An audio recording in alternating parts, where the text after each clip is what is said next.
Go ahead. You want to start up? Yes, sir. What I've read and what I've heard, basically in Frisco, a little bit outside of Dallas, DFW Metroplex, is a young man would go down, baby. Basically stabbed another young man, which is a white young man, which is Metcalf. Okay, I think it was Austin Metcalf.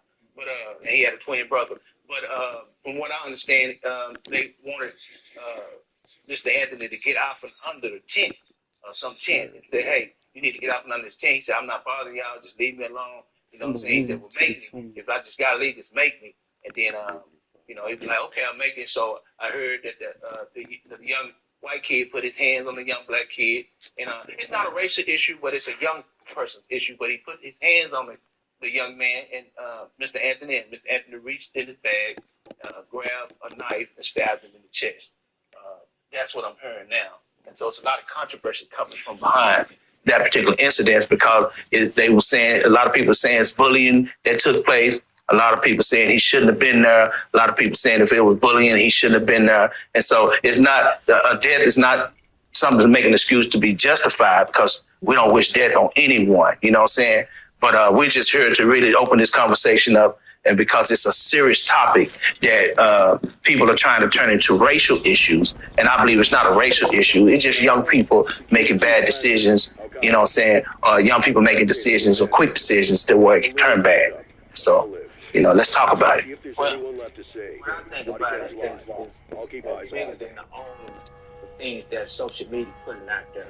I want to get down to the root of it, First of all, when you're dealing with teenagers, and then you got one guy, first of all, I want to say I have compassion for the young man that died.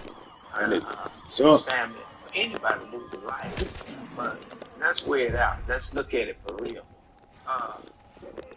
There's always something that's out there that everybody can fight on and speak about, but we don't look at the true facts in the whole situation. Let's turn the shit. Let's just turn it. Let's say if there was a white guy that was under a tent and a black guy come up and tell hey, you need to get out from this tent. And the white guy said, make me. And he put his hands on him, and the white guy come out and stick him with his knife. I wonder, I'm just going to be honest now, this is coming from a pastor perspective, but I love everybody.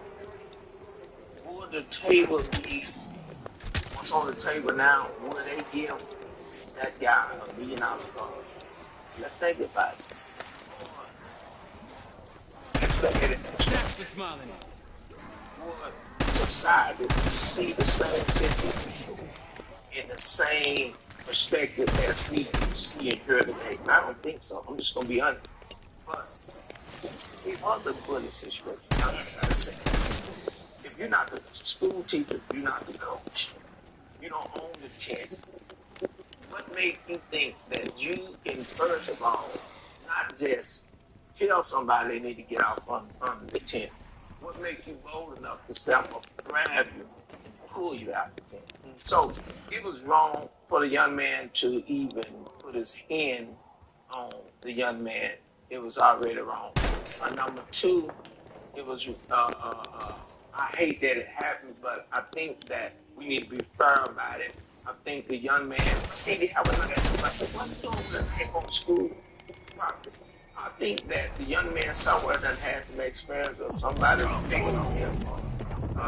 Why would he keep a knife on him? He didn't plan that somebody's going to come and tell him move out from under the tent. And so I think that what happened is those kids showing out. He's known, he's a famous person in his football player. And I think that he was trying to, show his toughness, and also fight. But be honest, sometimes bullying, they don't always come out like the bully get picked on and jumped on. Sometimes you have some of these guys, these young men that been picked on. I've been picked on. And, when I was in school, I had bullies that were popping across my head and tell me, this is regulation. I've been through that. So I know what it's like to be bullied. And so, but out of fear, I think that happened out of prayer. I think he did not, even after he done it, he asked what's wrong. And so, most people, try to especially black males. We know we got a lot of black males out of control. But this young man have no history of breaking the law. He have no history of missing school. And nobody else that's running around acting like he's bad. So let's look at the circumstances. It's not based on it's a black or white, but it's based on what is right. And so we have to look at that, and we have to weigh it out, Joker, because I think that this situation, I think that this is a time that we can give it a different look, a different approach, and I hope and pray that this young man, even though he made that mistake, I hope that it don't cost him his life. I pray that the other family somehow heard the father saying we forgive, and but they said justice, Christian, real Christian, we can't say we forgive, then we won't justice. That's just it. We faking it, shaking. Yeah. A real Christian, I know it hurt. You gotta forgive and let God do the rest. And so we'll say we're Christian, but when it comes down to certain things, what's in our heart will come out our mouth. And can I say something real quick? I gotta tell this real quick. I was once, went through bullying phase and stuff. My dad, coming up, remember I told you my story where I was staying with my dad or whatever. And he understood I was fighting all the time. Sometimes I took a lot of L's. I was fighting, But one time my dad gave me a switchblade. Okay, I'm 14 years old. He gave me a switchblade. And I kept it on me. And one day I was going to school, and I almost got bullied on, but one day I was going to school, not a fear. I said, this guy, if he messes with anything, I'm going to cut him. So we got into it. We had some words, and I pulled out my switchblade, and I clicked it. And the switchblade, if you know about switchblade, got a switch on it, and the blade comes out. And so when it came out, everybody was standing around with it. And back then, it wasn't real normal. It wasn't normal to carry a gun to school. But a blade, yeah. So I had a blade, and what happened was the guy, even though when he seen the blade and they stopped the fight, the principal one of the teachers stopped the fight. We went into the principal's office, and the principal, he snitched on me and said, hey, he got a blade in his pocket. You know what I'm saying? Because I had put it up when he came. And so I said that to say this, that I almost relate to Mr. Anthony because young man, because I almost made the similar mistake. Because at that time, I was just trying to protect myself. You know what I'm saying? And it would have turned back. So that's not to justify his actions on what happened, but I understand it further. You know what I'm saying? And so as the case goes on, it's a controversial case, man. Everybody's talking about it, whereas, it's right, it's wrong. So I have to agree with you on that. You know what I'm saying? Go ahead. So let's do it like this. Let's first and foremost speak on the public perception of rushing to judgment. They put out a picture of the young black man, dreads. You can say I think they even put out a picture of him with it wasn't a real gun, but they showed him with a fake AK. They said it was a paintball gun, a BB aerosol, one of the aerosol guns or something like that. But they also put out the picture of the young white man, the young white man with football. Put his class picture up, and it was such a rush of judgment without knowing the story that you're just looking like a young black thug killing, innocent white boy. He also became a rush of judgment from society. Just they know the story, just jumping into what they feel happened. They do that with everything. Social media did it with Trump. They did it with R. Kelly. Different about him. They did it with OJ. They did it with anybody. What social media do? It's shaping mind. Everybody watch TV. If they ain't watching TV, you got it on your phone. So if they can get in the mind of the people, then they can call their turn from the truth of the situation or the feeling about the situation. So if I can paint a picture in your mind and say, look at this guy, and show you this, and most people believe stuff they see. This is crazy. Everything you read ain't true. Everything you see ain't true. But people are so society trying to do is try to get you and convince you Hey, don't let this get to the public to where people have compassion. It is a public problem. So if I can put in your mind, he's a bad kid, and this guy is a good kid. And I'm not saying he wasn't a good kid. I'm not saying he didn't play sports. I'm not saying none of that. But I do have the fact that if he was a good kid, still be a good kid to somebody's tent and tell them if you don't, I'm going to be a good kid that put himself in a situation like he's his teacher and try to tell another kid what to do. I can't call it no. It's bullying. It's bullying. It's because you are making a decision that you don't have the right to tell nobody what to eat. You don't even have that right. Now, the young man, I wish he had a staff, and maybe he couldn't fight. Maybe he was scared. I don't know. But he pulled out a knife. Maybe the white guy was big. You know, he played sports. So maybe he had past experience with the guy. I don't know. But I do know this year. He didn't pull the knife out because he run around trying to rob somebody, take something. He was setting up on the tent, minding his own business. Here come another kid telling you to move. If you don't move, I'm going to move you. I think that's bad. You know, some would say that even if you're getting bullied, you wouldn't want to put yourself in the bully's ambiance or presence. You know what I'm saying? You would basically, you know, most of the time, 90% of the time when you have a bully, you run from bullies. You try to stay away, try to stay out that area. So some is saying if he felt like he was being bullied, then why was he even in that area? You know what I'm saying? And so that's a controversial topic too as well. You know, they talk about it in the barbershops and stuff like that. So yeah, you know, when y'all look at, you know, again, the optics, how does the news media play in? Because again, the news media outside of social media, they're the ones who put up the picture or found the picture of the young man with the gun. So they must have went through his social media and saw, ooh, this is the picture we need to use to put up. Because someone has to okay that story to go on Channel 4, Knew you had a soft spot. Channel 5, whatever. So then to use that and say, look who killed, and then find the football pictures of the young other boy, you know, the Metcalf Austin, to find pictures of him playing football and things of that nature. How does the news media play in as far as directing narratives?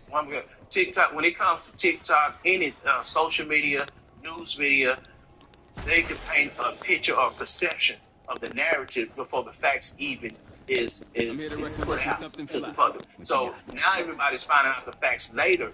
But yeah, the media, all the social media sites, yes, anything like Bishop was saying, when it comes to Puffy, when it came to Kanye, when it comes to anyone, you're gonna always see a narrative out there with pictures and things like that until you do the necessity research on something and find the facts out. You know what I'm saying? So before the facts is supported, and people are quick to take what the media show them and quick to judge. So that's how they do it. They shape the mind of the people, but we got to always look at things. There's always two sides to a coin, and so you can't never just go off what you hear. You got to understand the situation. You know, like I said, I hate the fact that this young man lost his life, but I hate the fact that he stepped in a situation to where he tried to tell others or move him from a tent that he don't own. He's not. And so that is bullying. Okay, then, you know, bullying someone is a very serious offense. You know, you gotta look at it both ways. Unfortunately, somebody lost their lives. Man, and unfortunately, it happened to be a black people. And y'all know how they already stereotype black children. They already say they bad. Yes, you know, and I don't run from facts. You know, you have a lot of kids that's bad in their own way. And so, in all, you know, bad, fighting and running around, you know, stealing, but you could be bad by being fast. Spin it up. You know, stealing stuff off of the computer, you know, it's all kind of ways you can be bad. But my point is this Joker, I just think that mindset. Why that's not equal when it comes down to black and white or any other. Why it's Yeah, not do your fair. thing. I got nowhere to be. It seems like the justice system, the justice system. Is it fair? Let's be real. Nothing is fair. Growing up in America, I just want to be honest. So speaking of growing up in America, You just made me the happiest man in the father of the Metcalf twins was saying this question like, who is this young Carmelo Anthony? Who is this? Who is his parents? Why didn't they raise him right? Now, when you look at now that the facts have come out, you would think that the Carmelo Anthony young man was from a broken home, but no. His parents have been married for 16 years, 17 years together. Pictures of him having siblings on the Disneyland, both his parents there. The Metcalf, the young white boys, who of course were twins, they're from a broken home. One's living in one house, one living in the other. That does to young boys at a lesser age when they're split between two parents, they may become more, they get some violence at times. They may lash out a little bit because they do have the trauma of a broken home. That's that power. Like they switched to Well, where that's they crazy. Nobody saw that coming, you know. saw that coming. But it affects you in some way, you know. Maybe this guy want to feel important, you know. You gotta look at it. Let's get into the mind of these kids. Y'all, he said, hey, kids run around looking like, hey, Pressure, man. and he said, make me. I'm gonna show you. You know what I'm saying? And now it turned out to be something that nobody expect. You know, right now in these days, when an application come on, Yeah, do your thing. I got nowhere to problem be. come in dealing with society, people pull out their camera.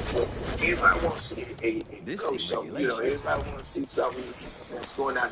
Maybe they cook something. Okay, let's think about the other kid. You see your brother. Why you didn't stop your brother and say, hey man, leave that guy alone. Let's go get a coach. Let's go get somebody. Why you didn't stop it? Then you said, I can't believe you did this to my brother. Well, I can't believe your brother is trying to be a man. That's somebody, you know. I can't believe just take us. I hate the life of taking. You know, and as a Christian, I hate that it happened. But let's be honest, let's be real about everything. Lights out after dinner, I authority to tell somebody get from other 10, then if they know you're gonna move them. That's a bullet. I don't think Keep coming. I got nowhere to be but here. they sit down and they need to learn that it's not tough, it's not like I said, it's not like it's not bad. And so it's to a point to where these kids need to know, where they stand at and not try to overrule another person because you bigger than him or you feel like you're tougher than him. Right. And let me just say, may God bless America, man. This is the greatest country ever to live in. You know what I'm saying? As an American, you know what I'm saying? African American, we may not be where we need to be as a country, but we damn sure is not where we used to be as a country. And so the decisions, that was made and that happened, like I said again, I don't believe it was racial because young people growing up now, racial behavior has to be learned, has to be taught. But I think it was just more of a teenager behavior. Bullshit. Well, what do racial got to do with it? What a lot of people are trying to make it racial. You know what I'm saying? Racial how? Well, just for this like black and white. Anything that happens between a black It's and white, not it's not a racial issue, well, but they're trying to make it. it's not a racial issue to a certain extent. It depends on how you look at it, how you hang it. It's racial when it comes down to, let's be honest now. To the justice system. It's the justice system. They gave this young man $1 million bond. I agree. Yeah, and that's think about it. And so and you can't say that racism is not, we came from a long way. I think they just disguising it better. They smooth it up with some ice cream cake on it. And so It's still there because it wasn't there.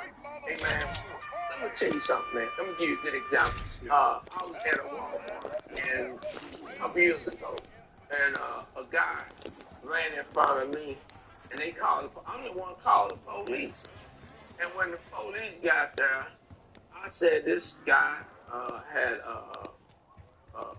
got in my face, and I'm not trying to do that. They said, well, you need to step over here, sir. And the officer handcuffed me. I'm the one calling the police. Now, see, that particular instance, then that was a racial. That was a racial. Do you think that that was police? Yeah.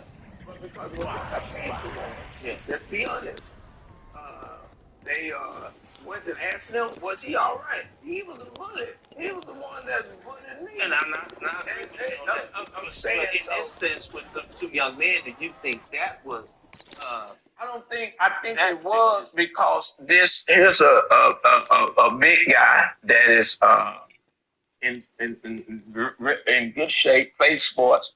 He's bullying another kid, which happened to be a black kid, at under the tent, and he told him to move. We might not look at it and say, "Oh, my son was not rich." We're not saying that.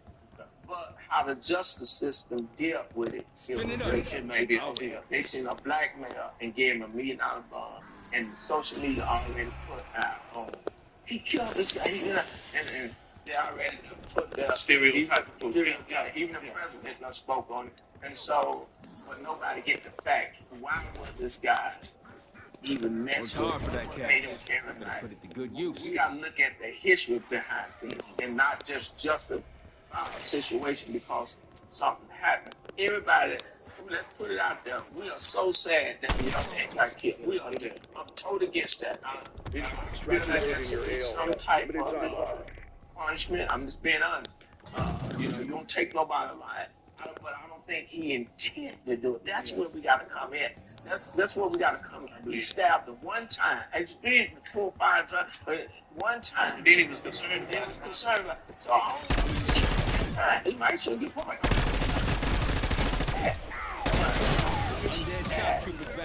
Learn from it. Nobody got somebody gonna disagree with me what I'm saying now. They gonna call me a lying fake pastor and just by saying what I'm saying.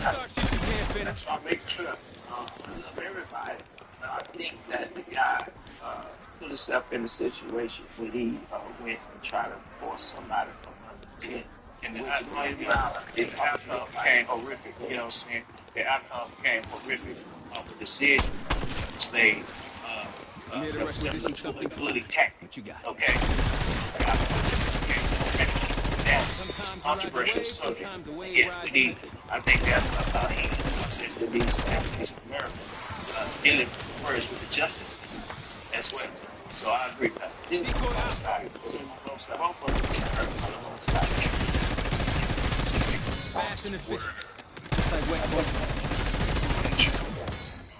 Both spirituality comes into play. Or matter of law, so the justice system. In Texas, they have what's called stand your ground, meaning that if someone is beating on you and you feel threatened, you have the right as a law-abiding citizen to take that person. I'm supposed to believe this goes beyond what the Bible believes. This is law of the land. This is what they put in the Bible. And I disagree with certain things. Always based on the situation. Always. We sure know how to corner the market box. I think that stand your ground don't mean that somebody can run you. Somebody act like they're right. You have the right to kill. I don't believe that. That's not a good law. I think that if you feel like your life is threatened, just like officers that shoot because they said they felt like their life was threatened or they had a weapon on them, but they running from the house, not running to it. And how's your life is threatened? He's turning his back, running from you, and you still shooting because they have a gun. I don't think that because y'all have confrontation and y'all out, he's not reaching for your gun or anything. You have to look at standing your ground. It should mean if you feel that your life is about to be taken, not saying that you disrespect me and you get in my face, I'm going to take your life. No, that's all. Actually, that's exactly what the law means. That you can stand your ground instead of running or fleeing. you can meet force with force. No, That's what it's saying. it's crazy because people have altercation. They get in each other's face. You see it all the time. But watch this here. Oh man, I hate to say this, but I say this. You don't want If to be two the one who blacks ruins my getting day, into do it, you, Box? and one black kill each other, they ain't gonna get no standing ground. You going to prison. But if a white guy and a black guy got in his face and he stood up for him, it's a good chance he might get off. Just how I I just got to imagine. tell the truth. Y'all get mad. Zimmerman and my man Keys face. Let me not forget his name. The man that Zimmerman killed, the young man. What's his name? Trayvon Martin. Yeah, that it seems like that law is set up to protect. And I don't want to say the white man, but it seems that the white man laws is set up to protect.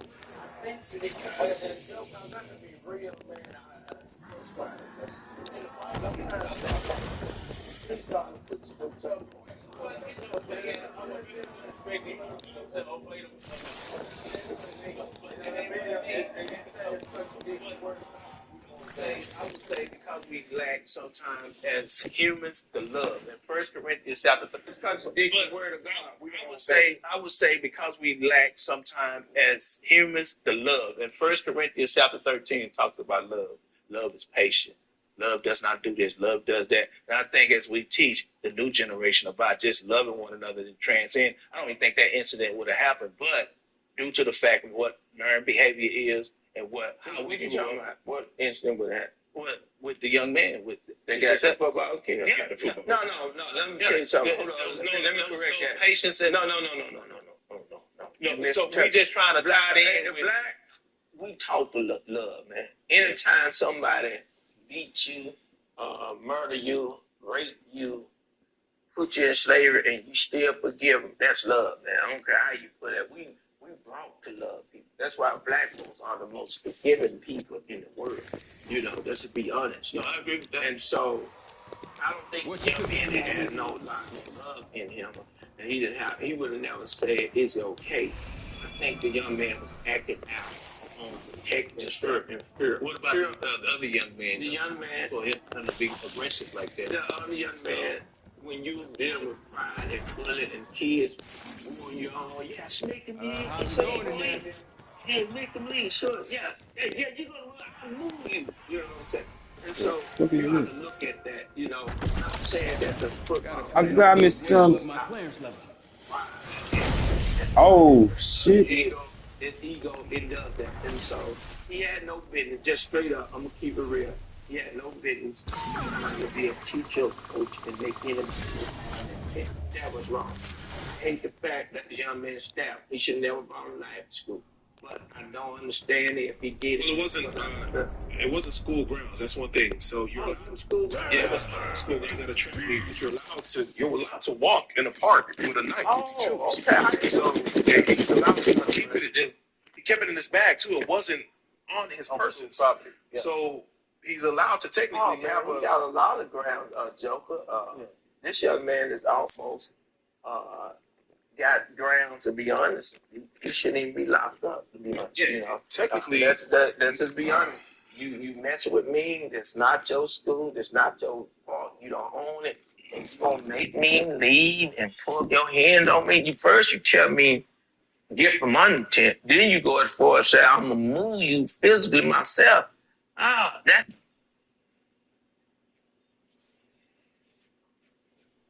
don't.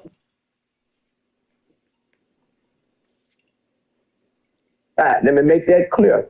But when you bend a bullet, these things happen. What if the bullet would have hurt him? What if he didn't have a knife? What if the bullet would have beat him up or whatever? And the guy go home, commit suicide. So we got to look at it. But it happened this way for a reason.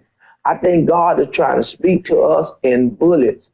Man, stop bullying folks. I don't care you black, white, green, whatever color you are. Stop bullying these kids because you never know what the outcome could be. I think this is a waking to bullets that are bullying people in school, wherever you go. Stop being a bullet because one day you're going to meet that person that you don't want to meet. And I'm sorry. I pray for everybody. I hope the best for everybody, but the facts are still the facts. I agree, Pastor. And if someone's not trying to entertain the conflict, then you're still trying to uh, um, push the conflict. Then yeah, that's a sign or a tactic of a bully. And I think young people need to know that, and I think that's a discussion that needs to be had. Yeah, and we need to say to mind the young people. Every time something's going down, they put their cameras out on their internet to make it where somebody. I think kids need to learn how to respect and love life and say, hey, what a kid that's going to say, hey, man, don't do that. Or what a group of kids that's going to say, hey, man, it's not that serious. Be quick to pull his phone out. We're a good guy, but what a kid that could have stopped the guy from bullying the guy, and they were clear. Oh shit! I ain't mean to do. I forgot. Hey, brother, you said your brother was a good brother and y'all was good. Why you didn't stop your brother from speaking on this kid? What those questions? What you were there with him? Why did you say, hey, leave the guy alone and let's go tell somebody if he ain't supposed to be here? Hey, just leave the guy alone. What happened to that? Lastly, see that us as a people, because at first we were like looking at it, like, wow, it looks like we're scared of kids with no parents and out here and cause a racial divide. But we saw the words and we start questioning things, and black people start questioning, like, wait a minute, this guy might have been fitting his life. This other kid might have been a bully, to where now we are rallying behind this young man, to where they put out a GoFundMe. I think it was at 200 or 300,000. It was like a big request to help his legal fees. Yeah. And as the last I saw, it was shot past 350,000. A lot of people on the other spectrum of this are mad because they're looking at it like, wow, y'all are trying to make this kid look like he's a victim for stabbing young black left. But it's really our people who's rallying behind a situation that they feel that we need to really look into, because this kid didn't have no lawyer fees. He can't pay for his own lawyer. And it seems like he's going to need a good representative to get through. The devil is very tricky. Let me tell you something. And I know Trump said, let's make America great again. Let me tell you how powerful the devil is if you're not careful. He'll let a situation like this divide the America with a black and white. Watch it. Look at the setup. Satan is very crafty. And I love white people. I love black people. I love everybody. Amen. But I stand up for what's right. I don't have all the right answer. But if I can talk to that father that lost his son, I say, you're a Christian, I'm a Christian. And the Bible teaches us to forgive and love. But let's look at it. And you think your son, if he hadn't tried to tell this guy, not only move from unintent, but try to move him from unintent, you think he'd be alive today? He would say yes. And so I'm not justifying that he took this man's life, but did he do it intentionally? Did he come looking to stab? Did he come looking for a problem? No, he was minding his own business. That's where it out. Your son came over there messing with a young guy that's minding his own business. Ain't got no history of robbing, stealing, none. But he's at this place by himself. In the society we living in now, people ain't you talking about he carrying a knife. Most of these young kids carry guns. And so he kept that knife there to protect himself, because in the society that we live in, now here comes somebody, he might have been picked on before. He might have been bullied before. Now here comes this guy who's big. So look at it. I would say, Dad, look at it. If it be your son that was in a situation and somebody came and told your son, get from under 10. It's good. Now, always put yourself in the other man's shoes. Then wear it out. He was wrong, but I hope America don't divide. I hope it don't cause a riot. I hope it don't cause, because we done came too far. Right. And what the enemy is so crafted, man, this situation is so touching, is because you have a young man, two people lives, one life is already gone, another life.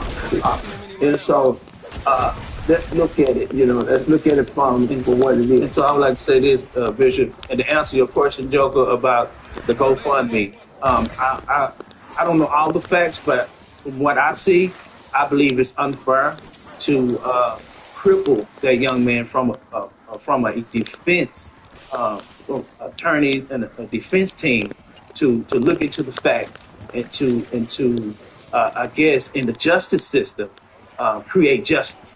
You know what I'm saying? Because crippling that GoFundMe account really from a black perspective and from black Americans and just for a community of just not even black but people period. When they look at that and see the injustice of that, and they say, no, he should have some type of fund to have a defense attorney or defense team in this situation. Yeah, and we could. Well, the attorney can really don't even have to charge him. Somebody gonna take this case because it's a. Well, we believe they gonna want that. They gonna want that on their platform.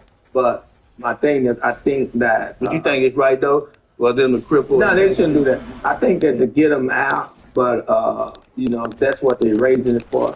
And I think that regardless, somebody gonna step along. You got millionaires everywhere. Do you somebody believe the bond was too high? You can't stop you. Somebody line to send a young man a check. You got millionaires that's running around. They got plenty of money. You may see this situation and send the family a million dollars. Get them out and give them a chance to catch it. So the question is, and this might be a hard question, but should the family of young Carmelo Anthony, where they raised more than what they were expecting, should the proceeds go over back to the Metcalf family? Should they use some of the money raised and send it? That would be good. I like that. That would be good. But I think that the outcome of the story ain't even there yet.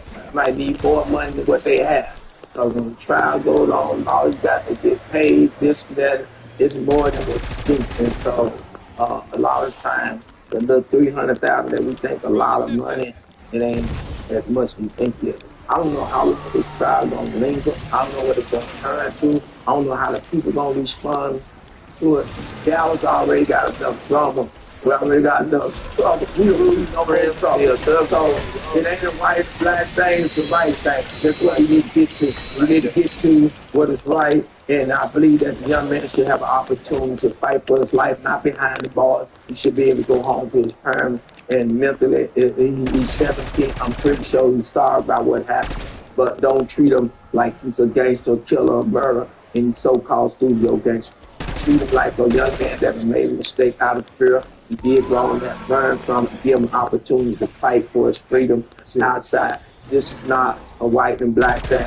This is not another black kid that's getting caught up in the game. And this young man who had his life on track, made a mistake, and not intent to try to kill someone, but out of fear, he stabbed somebody and caused them their lives. So I think that what we should do is that some of these pastors, and I'm being honest, I'm so glad I'm being so I'm just so glad I ain't heard no pastor come out and try to really stand up. I haven't, if it is, I haven't seen it, but it could. And why we don't stand up for this? Why we don't? I don't want to get in between. We don't never want to get in nothing that we feel like going to make us look bad. You can't get the average preacher set on which chapter. You got to really deny yourself to set on which chapter. You got to really feel God. You got to really understand when Paul's out became all things.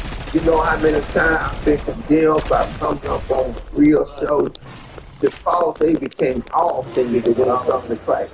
So if I become to where you at and understand where you at and give you something that I feel, because I've been on both sides, that can help your life, change your life, I'm willing to give it. I'm willing to lay down my life to gain life. The Bible says any man that tries to keep life always lost. So I'm here because I really want to make a difference.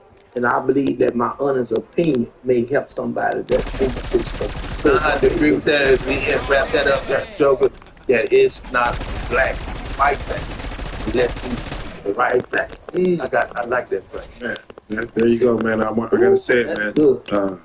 We're gonna continue. Let's do it. Right. Come on, man. We're gonna continue to pray for all parties involved. The young man that lost his life, bless his soul. We're gonna pray for all families in the situation of America to get through this together. Because that's all we can get through to the end together. We're gonna end it together regardless. So let's do it the right way. Can we pray real quick? Please, if you don't mind. Yeah, 30 seconds. You want to pray? Amen. Father God, we just thank you, pray for the nation. We pray that, Father, that they don't divide tripped out. your people. You said a divided house cannot stand. But Father, you said that no weapon that formed against can prosper. Every tongue that rises against you shall be condemned. God, we just pray for America, God. We not only just pray for America, we pray for everyone that's in charge, God. But God, we pray that this lesson, this situation, that will touch lives, that will cause us, God, to become closer to one.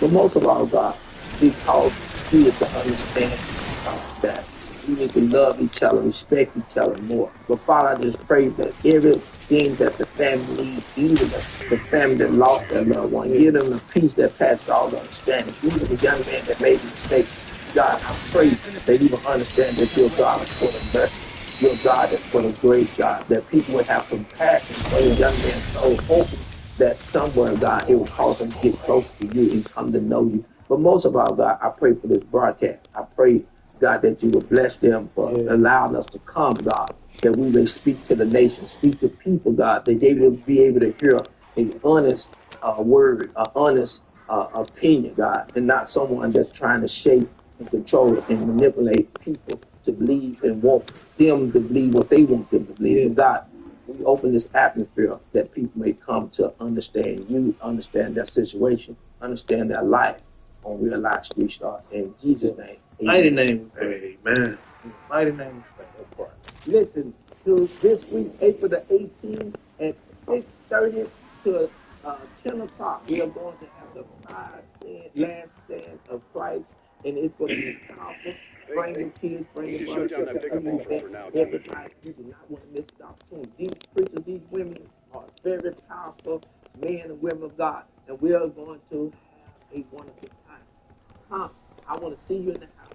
This is Bishop Eli Jacob. I promise you, 200 each car lane. And God will be effective on the 18th of April. Good Friday. God got something for you, just like He got something for me. I want to see you in the house. God bless you.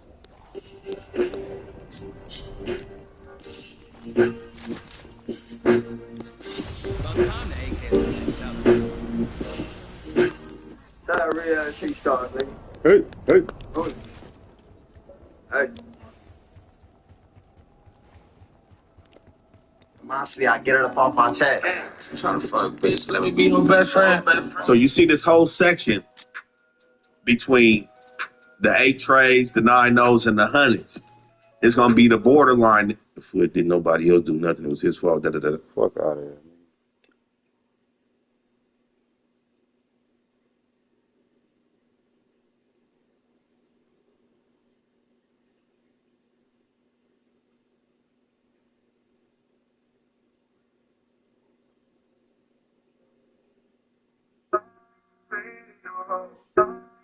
Not claim Black Americans. Black Africans and African Americans do not claim Black Americans. We are not the same. African tends to focus on progress, family values, and community upliftment rather than dwelling on historical grievances. They prioritize education and hard work. They don't live life blaming the white man for all their failures, challenges, or the choices that they make. Many Africans strive to give their children better opportunities and instill values like hard work and responsibilities. They don't raise their kids to hate the white man. They don't raise their kids at all. All of their problems. That's why they can't grow. Africans are hard got workers and they paternity work on issues like big self-improvement. motherfuckers. They hold themselves accountable for their actions instead of making everything about race and blaming the system. The system. True Africans do not celebrate doing the when system. a white kid loses his life to a black kid. The decent Black Americans out there, we claim you, we see you, and we love you. Thank you for being a decent. All right, we're in the building. Oh, yes, we're in the building. Round of applause to you. Round of applause to you, ladies and gentlemen. We're in the building on the late night tap in with Tariq. Glad to have everybody in here. Ladies in the building, we got Breeze. So, this is one of my favorite spots. So we just chose this spot. It was a spot where a lot of family members can come through from different state houses who called herself going in on us. She was going in on Black Americans. Let everybody know we're in the building. Give me a retweet, ladies and gentlemen. Family, did y'all see the video I posted earlier? I posted a video of a musty Mansa Mammy, some African mammy, who called herself going in on us. She's going in on Black Americans. She's trying to go in on the foundations. It was very performative. He was trying to perform for some white folks, basically. I don't know where she is. I think she could possibly be in the UK. She definitely wasn't nowhere in Africa. But she might even been over here, definitely, here in the UK somewhere. And she made a video Bitch, talking nigga. about Black Americans and Africans we are not the same. We don't claim Black Americans. He's talking about how they don't claim us. Like, okay. Yeah, okay. Man, who are you to claim somebody? And she went in talking about Africans, we tend to focus on progress, family values, and community. Okay. Rather than dwelling on historical grievances. She was like, yeah, we focus on historic grievances and they focus on progress. What, the progress of fleeing? He's talking about how, the same things. We prioritize education and hard work. We don't live like blaming the white man for our failures. Oh, many Africans strive to give their children a better opportunity and instill values like hard work and responsibility. We don't teach our children to hate the white man. It kept circling back to we don't hate the white man, because that's what this was really about. It was circling back to leave the white man alone. Yeah. Don't hate the white man. Leave that white man alone, nigga. At the end of her little spiel, the real deal came. We don't tell our children to celebrate when a black kid kills a white kid. There you go. She's trying to get some mammy juice about the situation with Carmelo. That's what that's about. A lot of the tethers are really performing right now. Don't look so shocked. Yeah, With this Carmelo situation, the tethers are like, ooh, this is my opportunity to get in good with white daddy. So they're really performing. So that was her audition tape to let white people know she's one of the good ones. That's why I said about this thing. If I go to Carmelo, man, let's make sure, watch and make sure they don't put tethers on that jewelry. That's what I'm saying. We gotta watch and make sure that jewelry don't have tethers on there. So they went around here talking about, yeah, we got black people. We got 5 black people on the jury. And if they're on tethers, that's useless. If they put a bunch of tethers on there, that's useless. Them tethers gonna be in there auditioning. Just like that tether with the Trayvon Martin case at that time. She was black, a woman of color, minority, black. She was a Puerto Rican man. He was going along with the damn program. There was nothing. He warned people for way over a decade. Radiation thing has to be prioritized. Just because some people got some damn melanin don't mean nothing. But must be Mansa Mammy talking about how they got all these values and all that. Let's be talking about how they take responsibility. Listen, these people, the only progress is fleeing where we or fleeing to somewhere where we influenced. Or just fleeing period. Just fleeing your home. Yeah, we don't want to hear about your work ethic and how great you work. And if you were thriving, you would be in your homeland.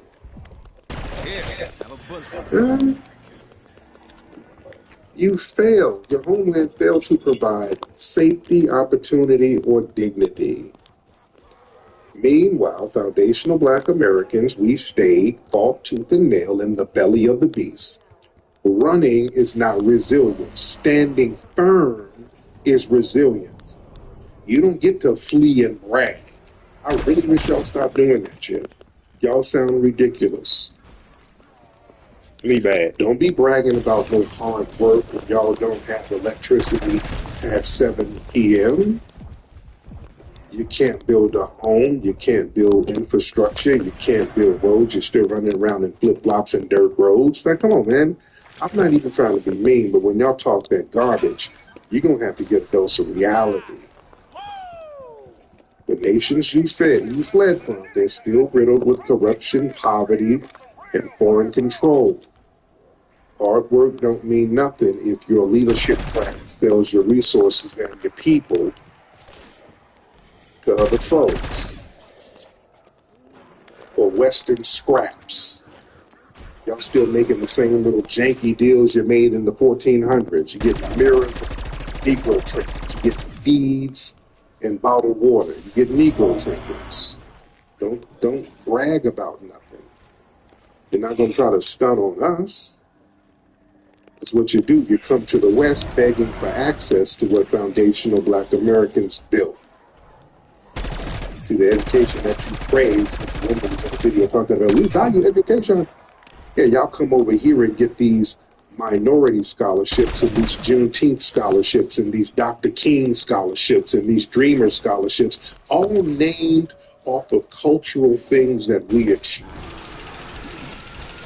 We got these HBCUs popping. That's why HBCU, historically Black colleges. We were getting these things popping when you come over and benefit.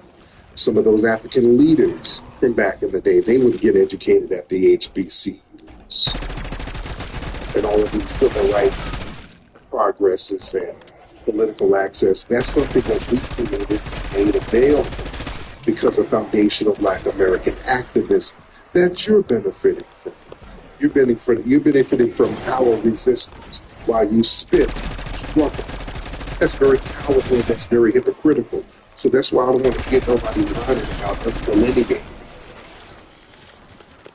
We're supposed to delineate from disrespect because you're a guest in a system that we dismantle for you. The reason why y'all can come over here and do decent and drive Uber and not eat dirt cookies is because we dismantled the system of segregation. We did that, ladies and gentlemen, and you benefited from it. The reason why you can even have a visa, housing, jobs, or whatever, that's because of foundational Black Americans. We cracked them doors open. You're walking through the doors that we kicked down. So don't talk about how hard you work. And what I really don't, y'all notice these people always talking about complaining about racism. You complain about the white man. Listen, y'all really piss me off with that nonsense because your white ass gets it. The reason why y'all sitting over there with no electricity, wiping your ass with banana peels. Your idea of complaining or not complaining, you're talking about you're not complaining. That's just compliance. That's why you are failed over there. You traded your cultural identity for assimilation. That's why you fail. We don't try to assimilate with these white supremacists. We try to maintain our own distinct culture. They co-opt it. We don't co-opt theirs. They co-opt ours. You see? And the moment white supremacist society turns on you, all of a sudden you realize silence doesn't equal safety. And all of a sudden y'all want to come to us. Y'all want to come to the grassroots, to the activists. The minute something happens to your family, y'all sit there kissing white ass. And the minute one of these white women jug you in the back with some broken bottles, all of a sudden y'all start DMing us and emailing us. Hello, niggas. Mm-hmm. I have a GoFundMe for my brothers. We need help. We're all in the struggle together. Black lives matter, nigga. You are my brother. You guys are my brother. Now we your brothers. When something bad happens. So y'all want to play that game. Y'all better watch all that slick talk. Remember when old boy got jugged up by the white girl down in Florida? Remember those tweets? I always bring this up. This dude and his whole family was tweeting greasy shit about foundational Black Americans for years. These folks sat on the internet and called us all types of bacadas and hood rats and ghetto. And him and his whole family sat up online and denigrated us. And the minute he got jugged up by the white girl and they didn't want to arrest her, the family was in everybody's DMs. Can we all get along, niggas? We're all in this together. Justice. We need justice. Okay. Yeah, we're not playing. We got RJ. I see you, RJ. Uh-oh, we got RJ, the angry tether. Uh-oh, speaking of tether.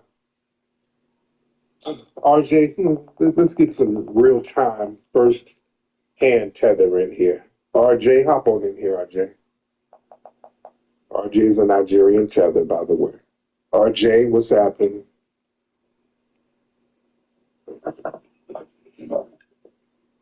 I'm good, sweet. What's really good? I'm good, RJ. How you feel about what I'm talking about, RJ?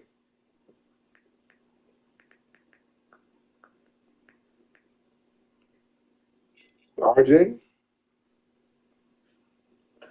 Yeah, I'm still mad that they gave the white women a hug in court.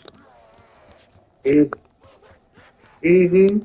Can you hear me? I can hear you, man. Go ahead. RJ, get your phone together, man. You slowing everything down. Yo, can you hear me? Yeah, okay. You got to go, RJ. You over here trying to make some midnight, late nighty goosey soup, and I can't understand what you're saying. Your phone going in and out.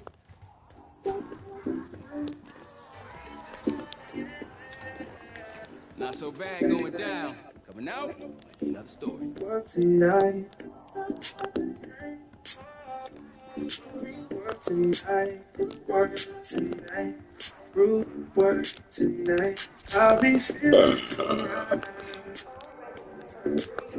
I got that root work tonight. Feeling fresh from the morning light. Work it me upset before the night. Look good, smell nice. Yeah, I'm that type. I got that root work tonight. Root work tonight. Yeah, root work tonight. I'll be feeling so right. I got that root work tonight.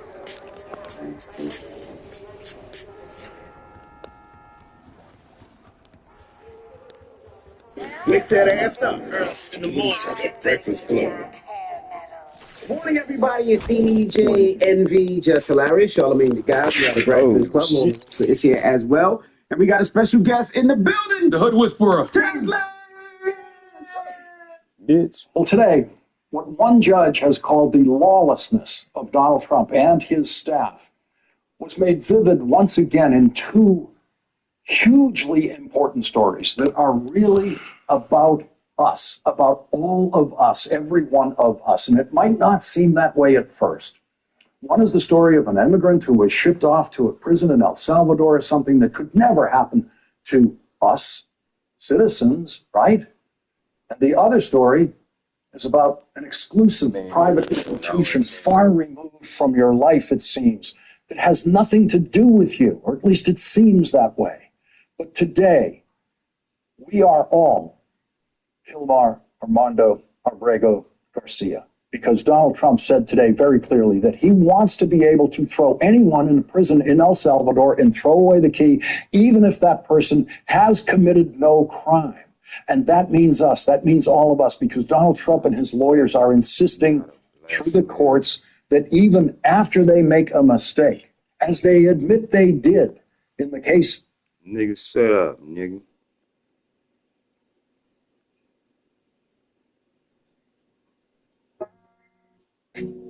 It's usually these suspected white supremacists. Fuller, what's up, Fuller? Yeah, what's up, my nigga? Lord. Okay, Dad, you see how unauthentic that sound? You see how that sounded? I don't know. I think I sounded pretty authentic, dude. I You don't know. did. Was I You trying to did. fake something? Yeah. That didn't sound authentic, sir. That sounds real tetherish. This is why, listen, family, this is a case study. I was just trying to establish a familial bond, you know? Hold on. See, energy. You can tell just by energy.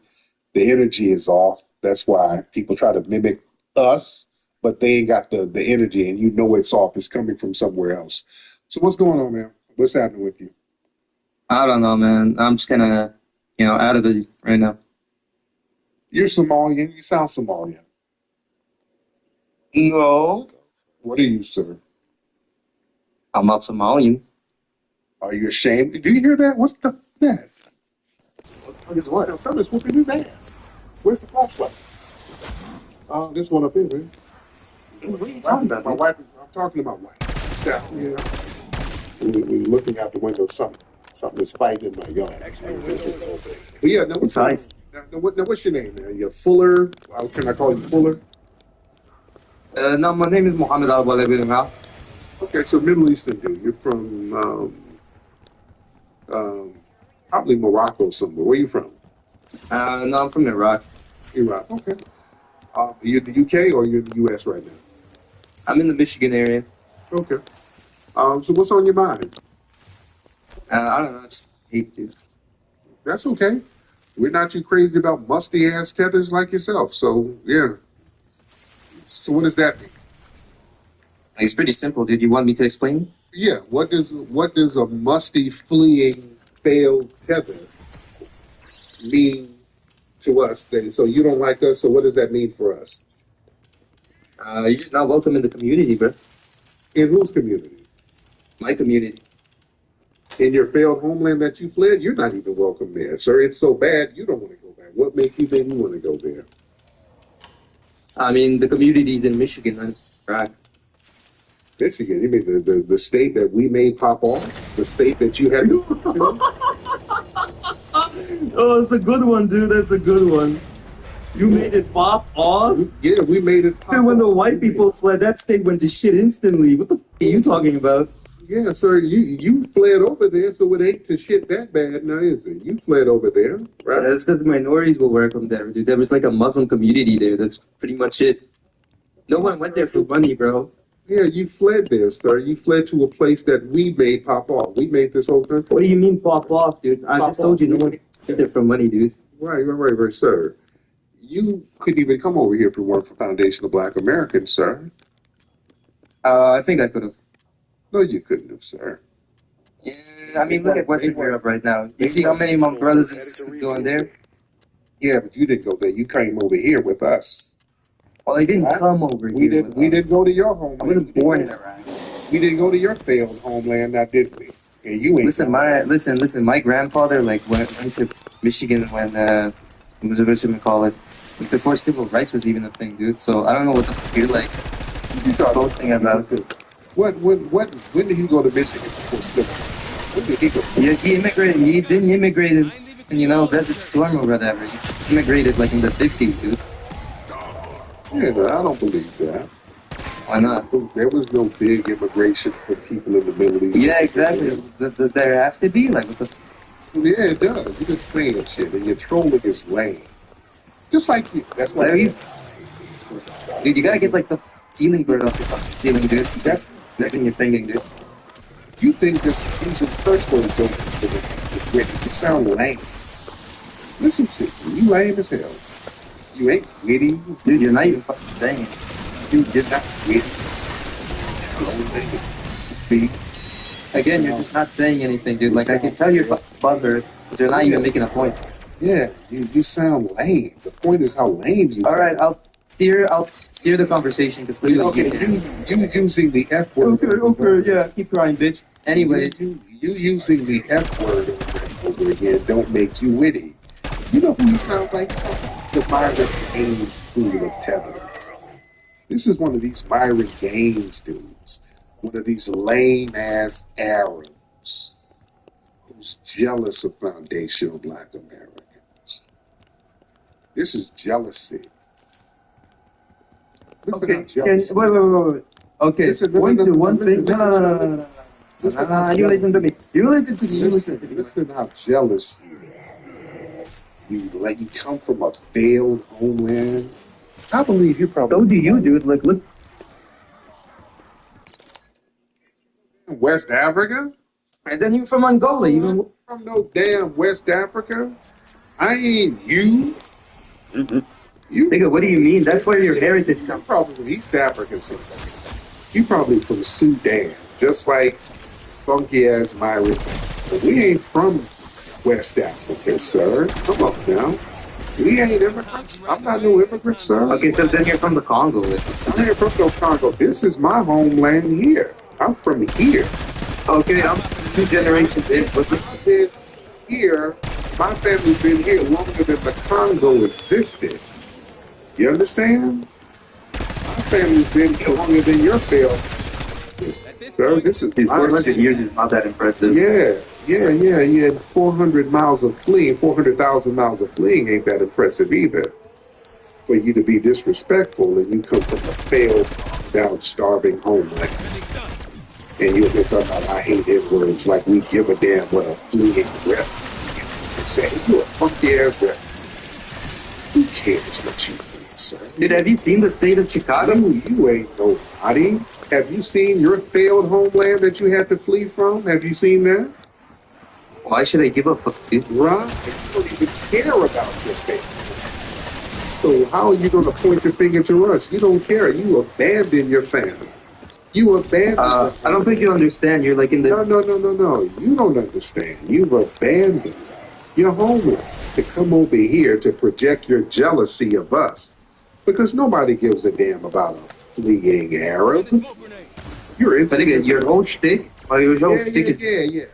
My saying, nigga, nobody gives a damn about a fleeing Arab. And you mad, don't you? Can I talk now? Yeah, can I talk? You mad because nobody cares about a fleeing Arab? You don't have women out here. I got to give this pussy to a fleeing Arab. I'm a conservative. It don't matter. Yeah, you conserving bushmeat and baklava. Yeah, you ain't on the list, buddy. You ain't on the list. The women ain't checking for you. Yeah, I don't know, Tariq. I don't know why you instantly go to like degeneracy. Yeah, the women aren't checking for you. Nobody. That's why you're jealous and upset. You yelling N-word. We supposed to get mad. You think we're supposed to get mad? Musty ass fleeing refugee yelling the N-word, which is what the white supremacists call your dumb ass? Huh? You think we're supposed to get mad at that? You thought we were going to start yelling? You thought I was going to start crashing out because You are mad though. You keep muting me. Yeah, because your trolling is lame. I gave you every opportunity to be witty and concise, and you're lame. You don't really have material. So I'm helping you with some content for you because you didn't have material in that failed homeland. What do you mean material? Yeah, like, you're not even saying it. You don't have the material, sir. Your trolling is failed. How does it feel being a lifelong failure? You fail at trolling, you failed in your homeland, you failed at getting women, you failed at being influential over here. Everything about you, sir, is a failure. And I've only known you for 4 minutes. How's that feel? Tariq, your only success is butt breaking, dude. Holy shit. Listen how lame it is. Your voice is lame and you're giggling like a bitch. That's why the women don't rock with you. Dude, I'm like laughing at you, dude. You're laughing like a bitch. You're not laughing at me because you're laughing at me means nothing. A refugee laughing at a successful black man who's foundational to this land is insignificant. Sir, you're laughing to keep from starving. All that giggling like a bitch. Come on. All right, Tariq, do you actually have like a... That's why you're upset and jealous, sir. Look how this is mad and you're angry. But we're having an intervention here. I'm dealing with you. All right. Intervention time. This is an intervention because y'all that laughing and giggling. That's what people do to hide pain. and jealousy and anger. Now, how long have you been jealous of foundational Black American men? All my life. Are you mad because those Persian women choose up on FBA men all the time? That's what it is. The Persian women choose heavy. Does that make you feel insecure? That those Persian women come over here with them big fat Persian asses, and the first thing they do is go get a black man who's an athlete, a rapper, an entertainer. They run into the brothers, and you're sitting there on your little magic carpet eating baklava, mad as shit. Is that the thing that Do you actually want like an explanation, or you just want to like No. talk to yourself? Talk to me. Okay, so you want to actually know, or like, are you gonna keep getting me, dude? Dude, come on, tell me why. Does that bother you? That those Persian? Okay, so my family's been living in the Michigan area for like since the '60s, yeah. So we've basically seen all the vices, all the destructive kind of like character of the black race. You know. You're not at liberty to talk about vices. You're an Arab. Exactly. We don't have many, do we? Sir, you come from a place where y'all beat women in the damn streets. What the hell you talking about? Yes. We keep tradition alive. Yeah. So you're going to talk about degeneracy and y'all running around with strap-on bombs? That's not degeneracy, dude. Yeah, like, you're what? running around with a bomb blowing up shit all over the place, and you're going to tell us about degeneracy? Tell me more. I mean, Tariq, like, black people kill way more people than any Muslim has ever. Is that you dropping a bomb now in Michigan? No, that's just the gunshots in Chicago. No. That's the gunshots in your failed homeland that you had to flee from, sir. Yeah, Chicago. Chicago don't hold a Chirac. Yeah, they call it. Hold a candle to Chirac. They emulate your failed homeland, and I don't even know if you're from Iraq or not, sir. I don't even believe that. I think you're from East Africa. I mean, I think like Somalia or Sudan. Dude, why do you hate Somalians so much? I don't. But I think you're. You do, dude. You're like bringing it up for no reason, dude. I think you're this from. Is like friendly fire, dude. Yeah, I think you're from Sudan. You're such a lame troll. You're just saying stuff. Why Sudanese now catching strays, dude? Why Sudanese not catching strays, dude? You're not a white boy. Yeah, why they catching strays? Are you trying to sound like a valley white boy? Listen to you trying to assimilate. Listen, why are you trying to do? Why Sudanese, dude? You're trying to sound like a surfer guy. Listen, they're never going to accept you. You're Somali. I mean, listen, they're never going to accept you. You're talking like a surfer dude. Listen, good. Yeah. You're going to be the little musty sand nigga to me. Yeah. That's all you're going to be, sir. You're going to be the. You're always going to be the like. You're going to be the little musty, baklava eating, camel riding sand nigga to them. That's all. That's it. You're running up talking about Chicago and hey, my nigga. You're not witty. I mean, you still haven't addressed that. You're not witty, sir. Because you don't do that in person to brothers. You know why? Because brothers will smack you off your camel. So you're not going to say that to brothers in person. You're a high off cat over in your homeland, and you're over here talking about some Chicago. Chicago is all right.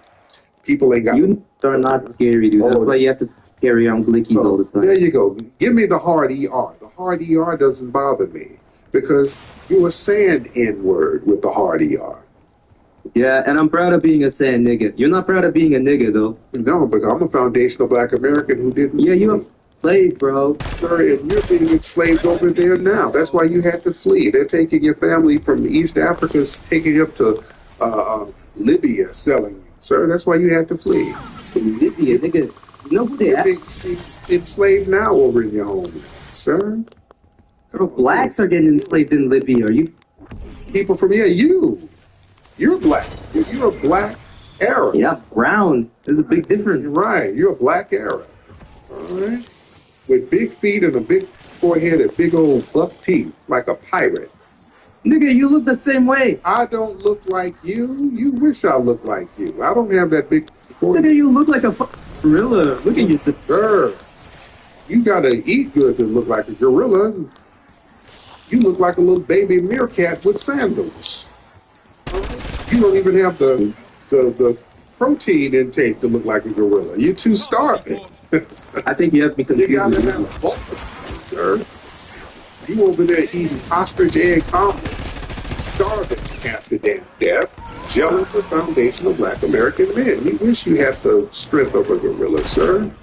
You're a weakling. All right? You're a weakling, little musty, fly-infested tether.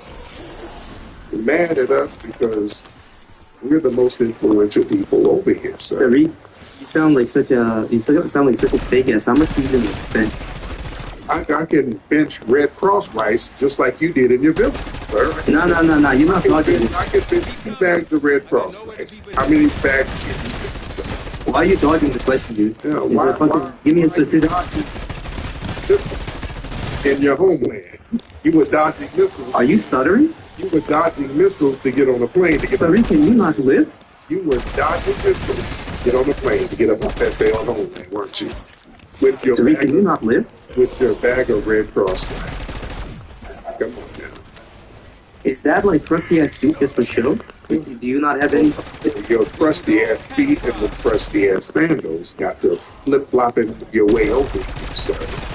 Over in I was born in Michigan. That's my home state. I was born here. Okay, great for you. You were born in Michigan. Yes, and you fled to Michigan. So you fled to my home state that my family popped off. They made it pop off. We made Michigan a thing, sir. And you made hunger a thing. All right? So how much do you lift again? Sir, I lift 30 cents a day to send to your village to feed you. Why are you doing this? I live 30 cents a day. That's how much I live. I live a quarter and a nickel. And that's how much I live. 30. Yeah, how much weight is that? 30 cents. That's how much a day to feed you in your village. So you're a brawny ass loser. Okay, sir. You're just saying shit and it's getting more lame. And I'm tired of owning you because you're just too easy. You're too easy and you're not witty.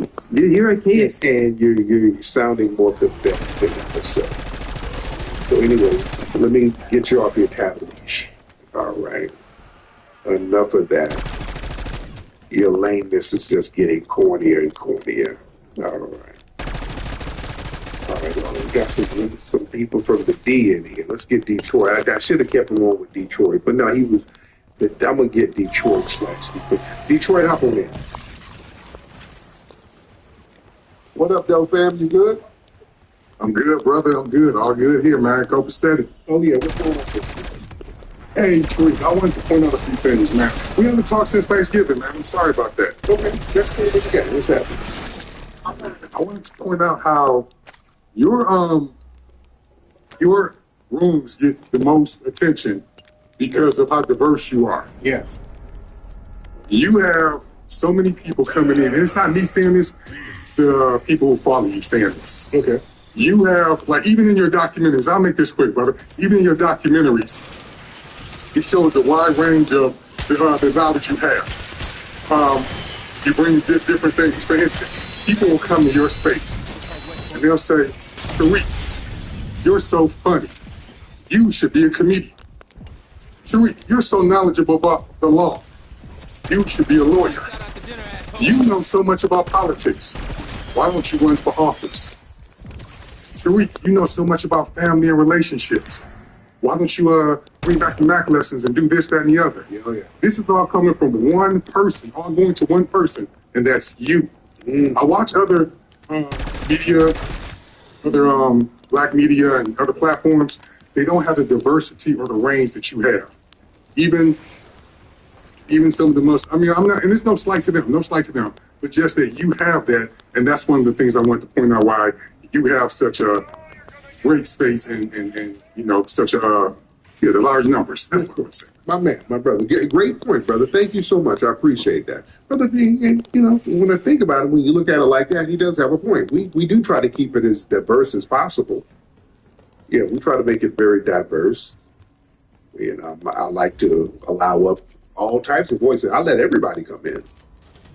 Yeah, everybody can come in. It's wide open. Yeah, we let everybody speak. Even some of the Somali trolls, we let everybody speak. We give everybody a platform. So we make it very inclusive, good or bad, right or wrong. And I think that's part of the appeal of it. So yeah, we do have the most popping in spaces. We have it popping. This is the spot. We be having thousands of people up here in the middle of the night. So I thank everybody. Let me give you guys a round of applause for that, ladies and gentlemen. Those are the spaces. Yes, indeed. I know Teddy. Teddy, you still down there giving hand gestures? If you can get your big empanada eating ass out of here. Go fast, nigga. Let me see. We got a lot of folks in here. We got a lot of people in the building. Let me get Zazado. Zazado in the building. Zazado. Or Zazato. What's up? What's up, bro? I'm not gonna lie, you're extremely funny. And thank you for even letting me hop on the stage, bro. Yes, indeed. You're Zazado. That's an interesting name. And what's that name? Where'd you get that name? Yes, sir. So, basically, we're building community. It's basically a token that's being dropped on 420 called Zaza token. Right now, what we're doing is building community, and we're holding rewards every day, so you guys could follow the community and stick out. We're doing giveaways to build the community for launch. So, if you guys want to find out more about the token, we also have the website up in the bio. So you guys can check that out too. Yeah, man, what else is going on? So basically, we're eventually trying to branch off into NFT community, and this is a narrative to bring a lot of people together. You know, like I said, you have a very diverse path. This is a narrative that can connect a lot of diverse people. You know, people from everywhere, and that's what we've been doing. You know, we've been getting people from Nigeria, Saudi Arabia, like everywhere, and people are just drawn to just learning about the token just because of the narrative. So that's how we've been growing, and we're really trying to. Me and my team, we have something big planned for this project. So, thank you so much for being able to sell this token. People have been trying to get me to do a token, which I'm going to do a token and really get it popping. People have been trying to get me to do that for and they know I do something straight up and down. You, what's up, nigga? There's a lot of these tokens. No! They are. What's up, boy? It's, you don't know what's going on. I say, let's play duo. They run off and cash the shit out and just spend the shit on bush people. All right. So, let me get some more folks. Get some people in here. Let's get Jay in the building. Let's get Mr. J in the building. Jay in the building. Unmute the microphone, Jay. Hey, how you doing, Tariq? I'm good, Jay. How are you, sir? I'm great, sir. We spoke, about a couple of weeks ago, not too long ago, the guy that stayed abroad. I want to bring up that's Tariq Nasheed. With the South African. I don't know if you know him. Somebody be on YouTube and shit. I'm originally from New Orleans, and yeah, that was. I'm finna get on that duo I was with you. I'm gonna just finish this little round or whatever. You know, as a person that's from the United States and hearing how the South Africans feel, but honestly, I really think it was trolls that kind of stirred that mess up to have the beef among each other. But a lot of Africans and us too, we could run with narratives and don't want to hear each other out. But that was very unfortunate. But I didn't want to speak on that per se. I just wanted to bring that up because why ain't say that for the X field? That was stupid. And I'm like, all right, fuck it. I'm about to quit this. Black Americans and South Africans, because I go to South Africa all the time. Yeah. But yeah, it was very nasty how they went down like that. But I was wondering, are you gonna get into it? And I was kind of piggyback off the other brother from Detroit. Oh, I ain't know you could say the game on this bitch. This as far as you running for office or doing like speaking engagements. That's crazy. There's a lot of black men that live abroad in multiple countries that we all kind of, because when we abroad, we have to stick together even closer, and we have a great community. And it'd be great if, like, you could travel with your speaking engagement and go to something like a dollar store to go through the different detail with topics and stuff like that, and how you want to navigate FBA with brand and see what You finna send me an invite, Q? Yeah. Yeah, man, I got to get back out there on the road. There's people trying to get me to do lectures. Oh, shit. Here. And so I definitely want to go overseas and start hitting the road again.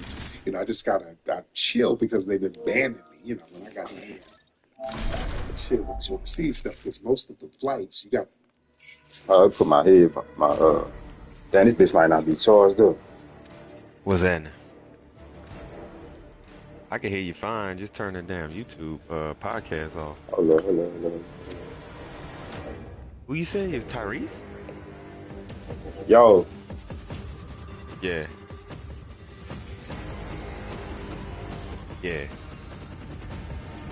Yo. Test 1 2. Test 1 2. Test 1 2. Test 1 2. Test 1 2. Test 1 2. Test. I'm talking. Yo. Can you hear me? Test 1 2. Yo.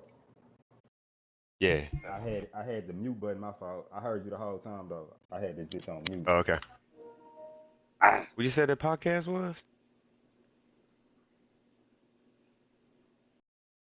Hello? Yeah, then I accidentally turned them bitches off, but I'm back though. Yeah, I had it on mute. Then I tried to adjust the shit and I slid the button. I got the little regular headset. I ain't got them. I can tell you ain't played Warzone before because it had to go through the whole cutscene with you and everything. You ain't got your loadouts created or nothing. Hell nah, damn. This shit, I thought, man, why they don't just carry this shit over, bro? What the fuck? From Cause it's different, not different attachments, but different field upgrades and stuff. It might be different perks too. I be running XM4 pretty much. That shit. I don't know how my shit. XM4 whack on Warzones, huh? For real? Yeah. That's how you know I don't play this. How that shit, it ain't long range. I need some long range shit, huh? You need another gun, nigga. What you run with? Either the Kilo or the AMAX. Or the Graw. They brought the Graw back. I got them bitches unlocked.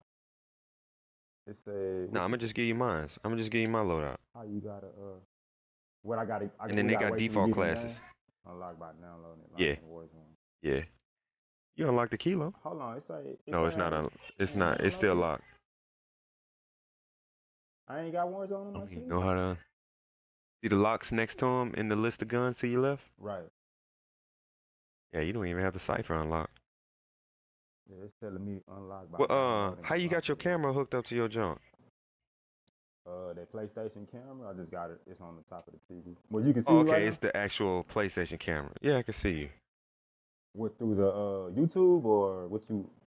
Through the YouTube. Oh, okay. I ain't know how you had your setup shit. I'm like, I ain't know if it was through the game or like, now how this nigga see me through the game. I should send you a picture of my setup because I got two screens. I got my computer on one screen. I got my game on the other screen.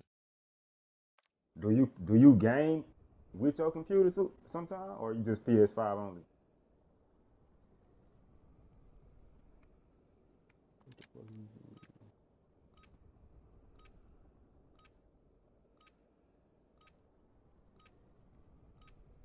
Check your gear and weapons. We'll be deployed. Showing your zombie cutscene, not cutscene, but loading screen.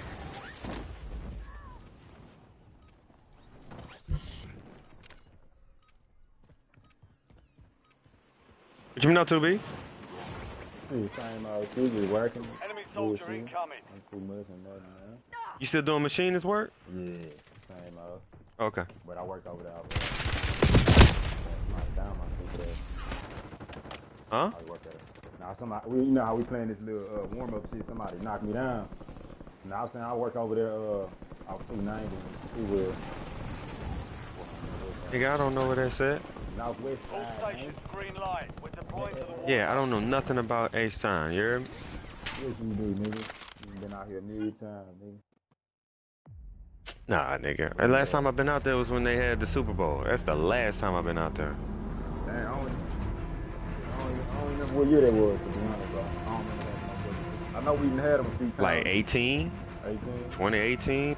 27? 2018, I think. That was when the Falcons came down there. Yeah. Oh, that's when they lost to the Patriots. Yeah, son. Me and Steve was there, and Jennifer. Alright, this is what we gonna do. Right here, and we're gonna get a scav, you hear me? What we popping out at? At 650 meters from it. From the contract. Look, it's to your behind you. Jump out, jump out, jump out. Look behind you. You see it? See the contract? That's where I'm going.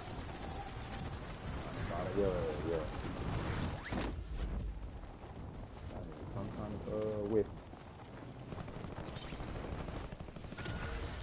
Nah. Key objective now is to get a gun. Get a gun and plates.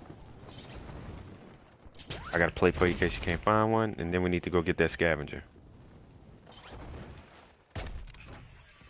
Primary objective is to eliminate all targets.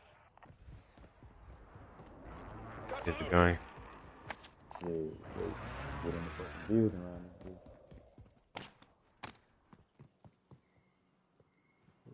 I'm going to the bank to go get the scavenger. We should get on Discord. That's a person? Our PlayStation party. No, it's the contract I just popped. Oh, I thought that was somebody scavenger you had to kill or something. I hear steps. He's above me.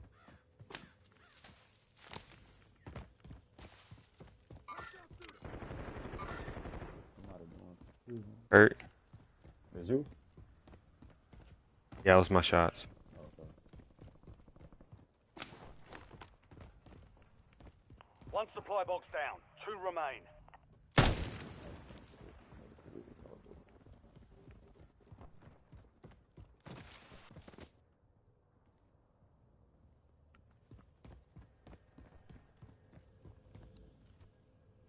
I should start a PlayStation party with you. Party on here whack. Taking a Nigga was in that bottom lobby waiting on my ass.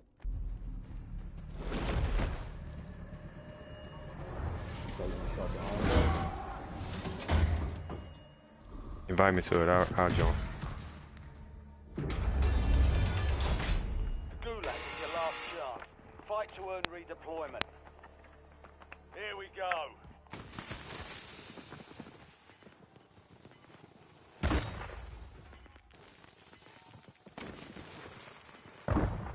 The girl from Got me. TTV'er. Oh, that was you in there too? Okay. I didn't know what was going on. You showing offline though. Where you at? I'm in the gulag. Next up to do Are we even friends on PlayStation Network? Now the fight starts. Bro, I'm not even friends with you on PlayStation Network. You're next. On the PlayStation Network. VP, huh? My name, I guess, is Youngin. Young. Hold on. Success means redeployment. Failure I guess my means name is elimination. Young in the game on there, huh? My PlayStation Network name? No. It's Booby Miles. It's supposed to say Booby Miles or some shit. Taking fire. Your fight's over, soldier. Return to base.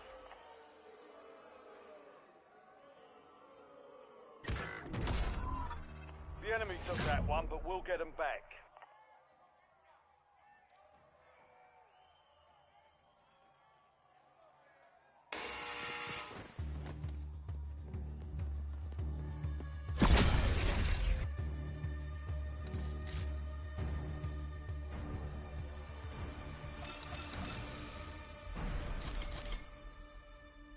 Hey, you still BP in PlayStation? I thought my name was Booby Miles on there. Hang on. Say that? Or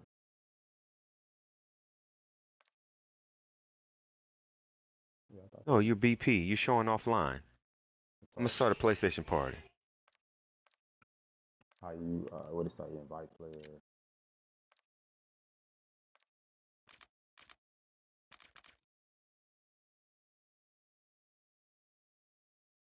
Okay, damn, on the invite player list, it ain't got your name, it got Steven, party left.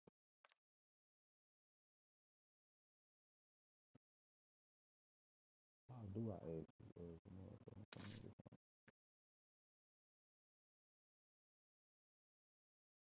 you?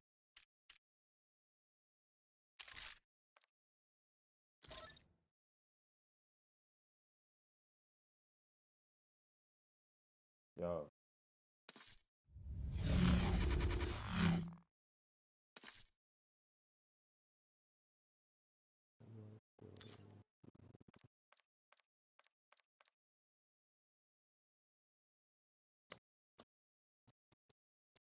Go to your PlayStation party settings, not the Call of Duty party settings. How I get to that? Hit the PS button. Okay. So it's in the game-based thing? And then you're going to have to find it because it don't show on your screen while you're streaming. Oh, I shouldn't have did that.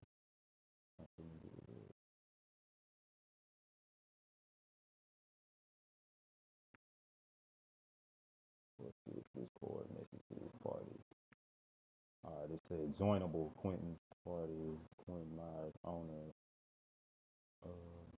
Oh, I'm tripping.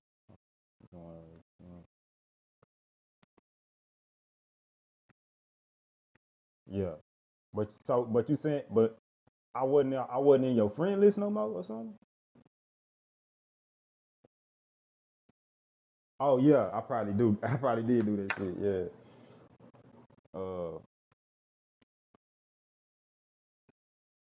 Alright. Yeah, you do sound more clear.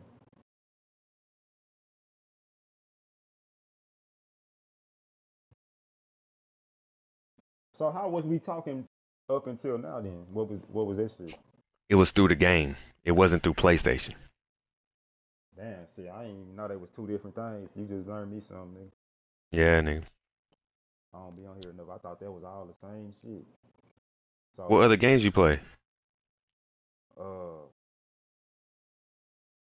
Shit, really only been on the Call of Duty, bro. I've been on a multiplayer, but then I've been on the zombies for about 2 weeks straight. I ain't gonna lie, I got in a mode. I'm just been fucking around when I feel like fucking with the zombies, but It's relaxing to play the zombies. yeah, just killing shit till I get killed. Get some kind of little special weapon and go off with that bitch. But nah, I ain't been on the multiplayer in a minute though. That shit do get redundant in itself. I just play Warzone. You know how I rock. You been getting some wins? Huh? You been winning a little bit? I can't hear you.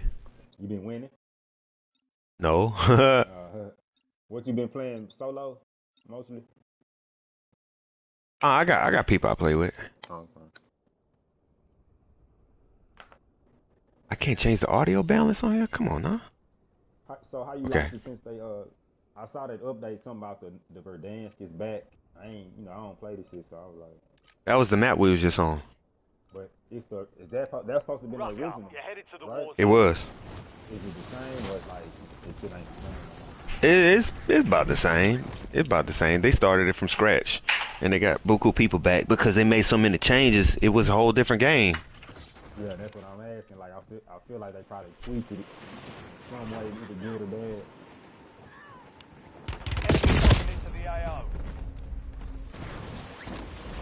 What you just said? Nah, I feel like they had to tweak it at least some way, whether good or bad. Switch it? Nah, I'm talking about the Verdansk map. You can hear me? Yeah, it's a little muffled. I don't think it's just your headset. I have like a streamer audio mixer headset and stuff. Yeah, you probably got one of them $high motherfuckers. It's like $100, $200.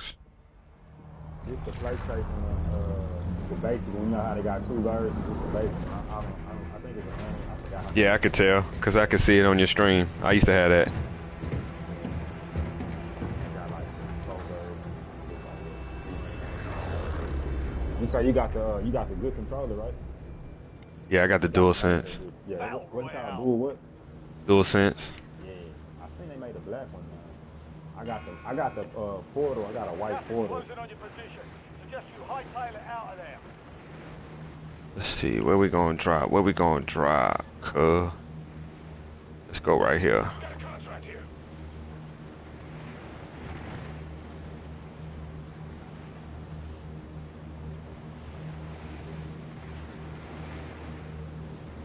Dropping to 600 feet the meters.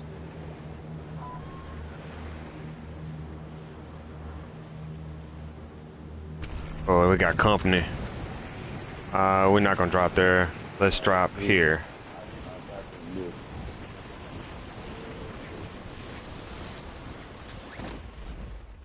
They fighting on it now. Get a gun, my nigga. Get a gun. They dropping right next to us.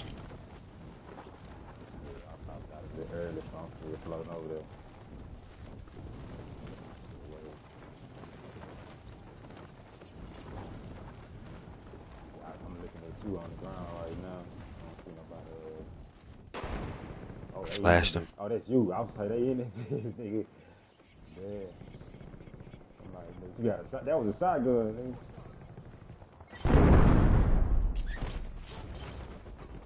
Eliminate all targets in the AO.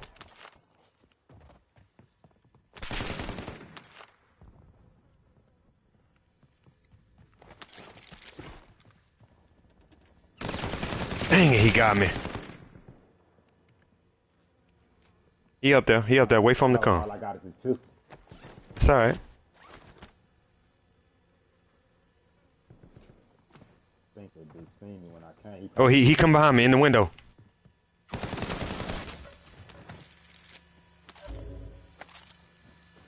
squad mate has entered the gulag. They'll need to survive to redeploy. Put that plate in.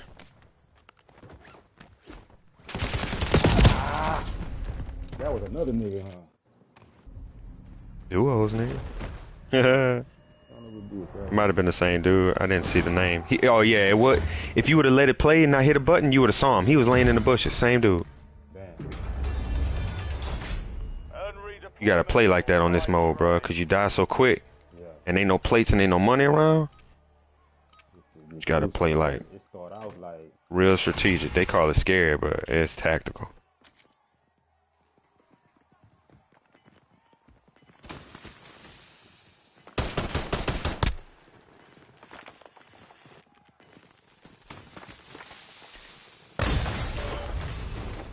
Reloading.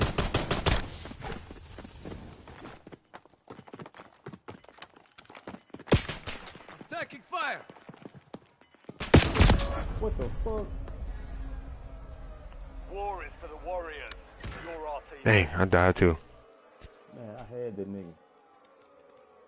That's how it be, bro. Start from scratch. We lost that one, but we'll get a W next time.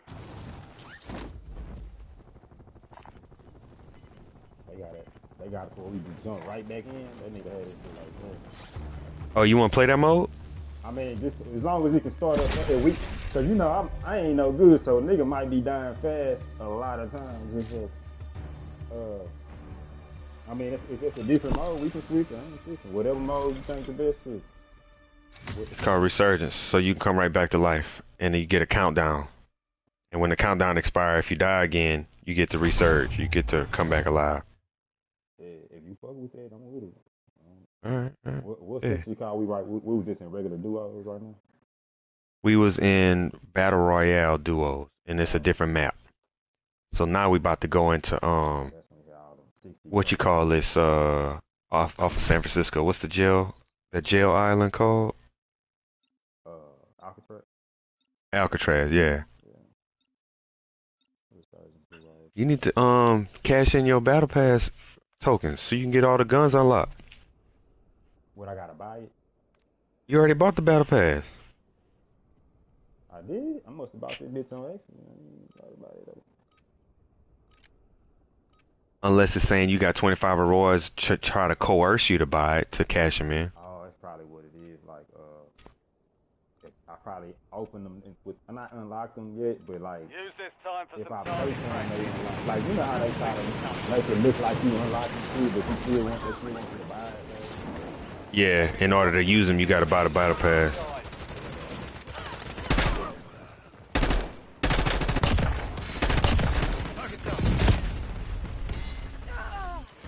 Gives new meaning to the term fallen soldier.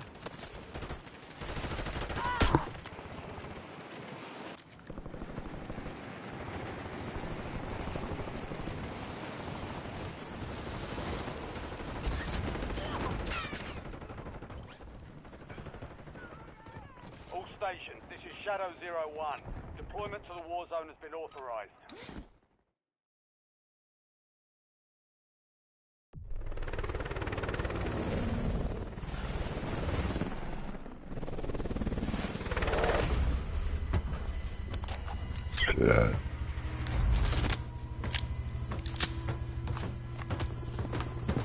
We gonna drop at bioweapons. Either the roof or the top floor. Resurgence. Stay alive to keep the squad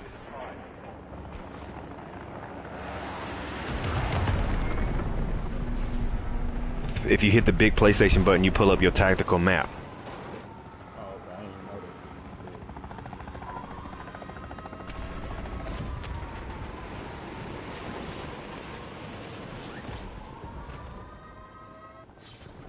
Hey, it's a nigga right behind you. Who, what, a team, I say. Might go into a team.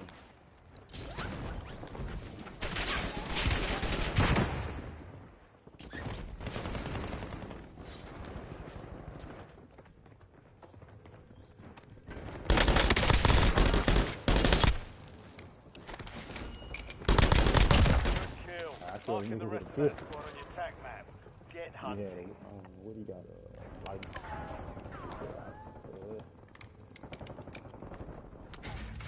How you looking? You cool? I'm fighting. Broken nigga. Hell nah, I had Sorry, you dude. gonna come back? You gonna come back? Fuck.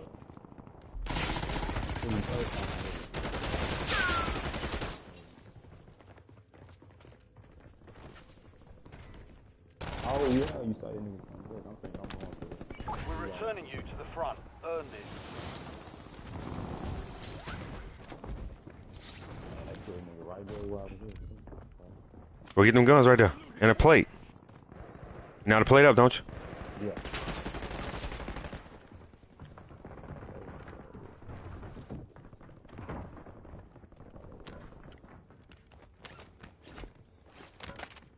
Hostile airstrike incoming. Got that! Somebody up there busting. Yep. Alright.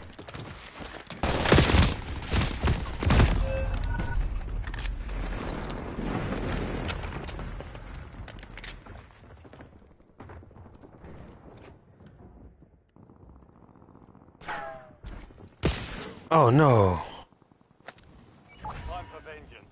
I got your back though. Oh, you revived yourself? Yeah. They like this building over here. Them niggas keep coming up.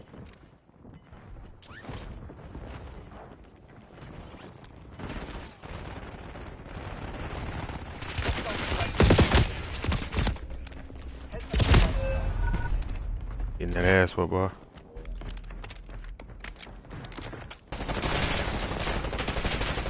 How they keep I see you now. You're in the top right corner. Enemy dropping into the AO. You're back on station. Go get after it.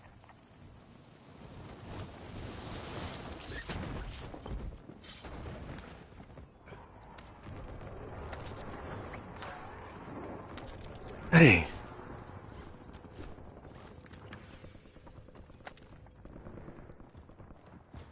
I'm on the second floor.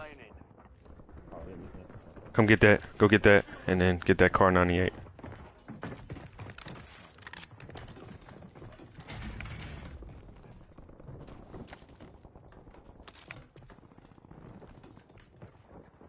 Are they above us? You go red gun. Well, you gotta I went up. I had went up to the. Enemy Okay. UAV is All right. online. Loadout drop headed your way. Oh, they got the circle on his too. Okay. I'm thinking this was on Yeah. the other shit. It's still battle royale.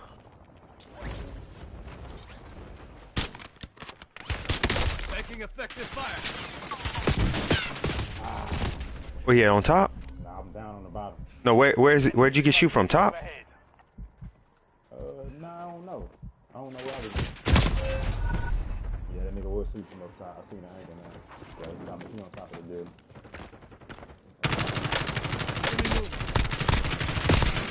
Directly across from me.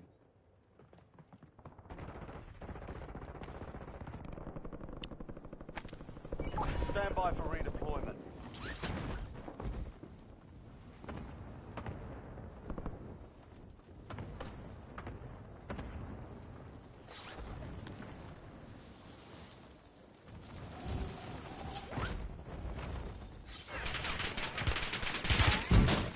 Contact.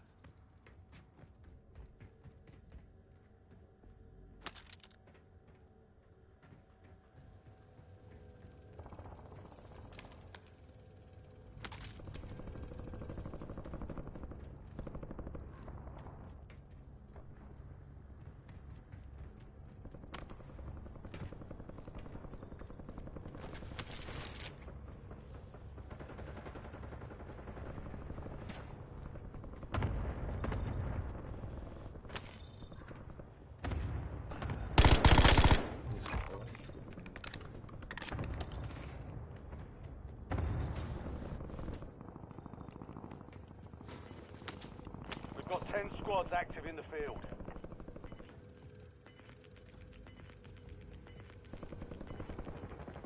He's on the bottom floor. Move to the safe zone.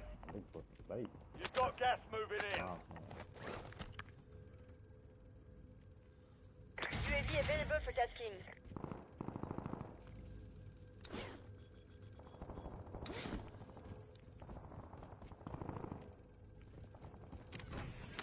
Oh, this play 6 is over here.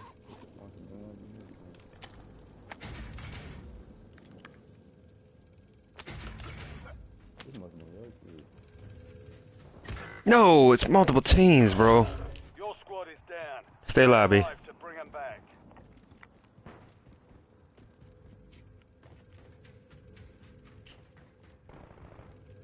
Hit crates, hit crates. Hit the crates. Your squad mates back on station. Never mind. Good work. You suck, by the way. You gotta get better. I'll tolerate you, though. Oh, I killed myself. Stay alive again, but hit the crates. Hit them crates. It's don't go in the smoke. Crates. It's a crate. And make noise. There's one behind you. That orange one. Hit it. Yeah. B. I mean square. Your squad mate is redeployed. Thank God. Well done.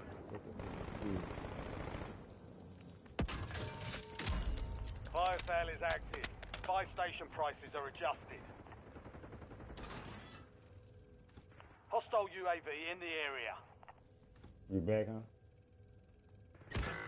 Hey. Yeah, I'm back, but I died real quick. They saw me come in. They camping the loadout.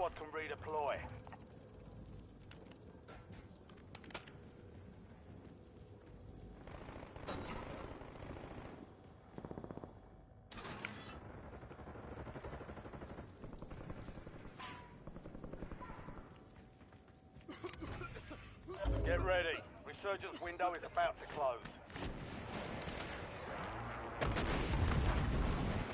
Enemy UAV overhead. Alright. You have reinforcements inbound. I'm going building 6. Nice UAV. In the area. Enemy deployed an advanced UAV. Use some, whatever I got. I was like, Enemy I'm UAV gonna overhead. use some shit.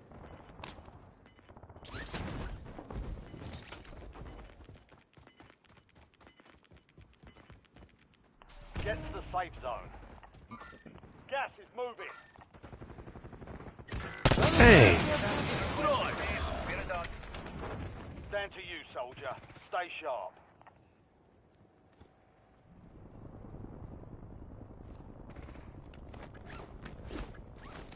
Ten remaining. Keep pushing. Fire sale's over. Adjusting price. Enemies are dropping into the You gotta hold it. Watch the skies. I hell he put about 5 of them bitches in though. Nah, you're not putting them in all the way. Oh. Nah, you did. Your squad mate is redeploying. Well done. Taking effective fire.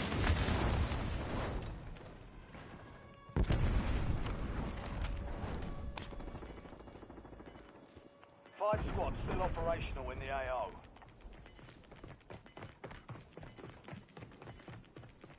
Be advised, resurgence is no longer active. This is for keeps. Somebody went by there. Who the fuck it is?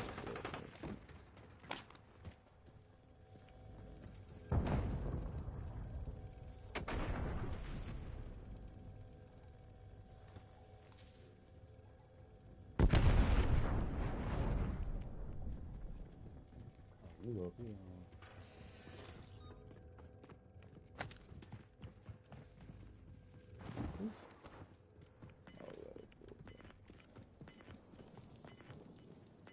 Close up, huh? They on roof.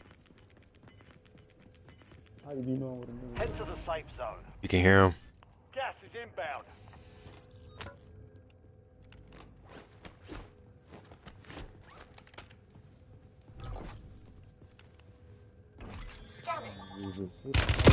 Taking fire. Four remaining. Stay sharp. I accidentally pushed use scanner. I'm thinking it's finna show me something else shit. I get on the wall touching some of this thing and nigga tell my stupid ass up. I'm gonna try to get you back. I had some cool guns and everything, nigga. I was right. What?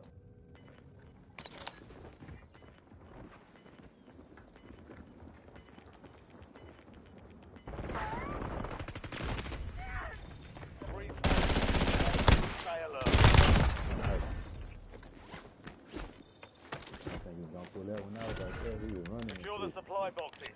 Locations are marked on your tac map. I ain't got enough to get you. It's 4Gs, I think. See, just play your game. I was watching. Man, see what you can do.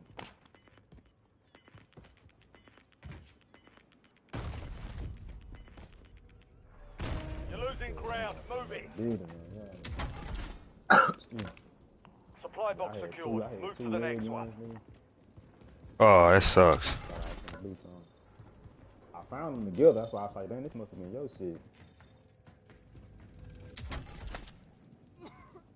Two supply boxes down. One to go. Need one of the last thing.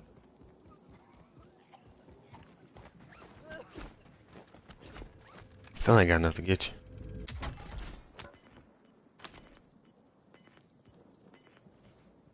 Oh, that sucker. Yeah, this thing got small now. See. Base requesting LTPR.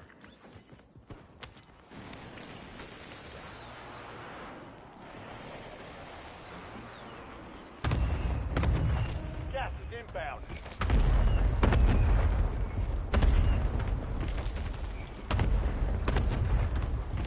Where them niggas at, B? The thing called it dropping. Oh, right there, right there, right there. I'm talking about right there, like you know what the fuck it means. Oh yeah, good shit. Last bullet got it done.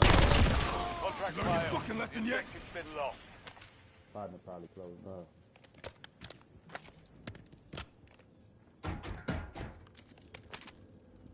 You see him? I'll take that window. Look it right here. Yeah. Oh, you saw him right there? Good shit. Oh. You gonna meet him on the other side? Yeah, he don't know where you at yet. You know where he is, though. All game. The enemy never stood a chance. Nicely done. Did all that dying to win. I didn't even realize it was that close to the end. Yeah, you can see how many teams, how many people left. Top right corner, too. Yeah, you did that. Look at you. I would have been off target with that shit. The way he slid in there, I probably would have went for that shit. You gotta track it. Yeah, you gotta track He it. jumped back real quick when he slid. He popped back across that window like. Complete opposite He direction. canceled his slide to shoot. That's what that was. I think so. I mean, that's what it looked like. Some kind of weird movement. That nigga jerked over like, but looked like he was anticipating it almost. They be manipulating the movement just so to make sure you can't track with them. What you mean, like cheating or something, or you talking about they're just naturally in the part of the game?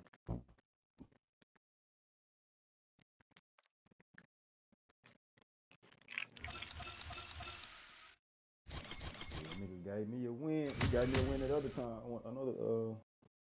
Oh, for real? Yeah, I don't think it was Resurgence though. It was like the real one. It was like That'll be $5. Yeah. I got you. Cash it. Nah, for real though. If I probably go to the stats, it might say like 2 wins or something. You know, I don't even be playing. It ain't gonna say it on the They don't keep telling.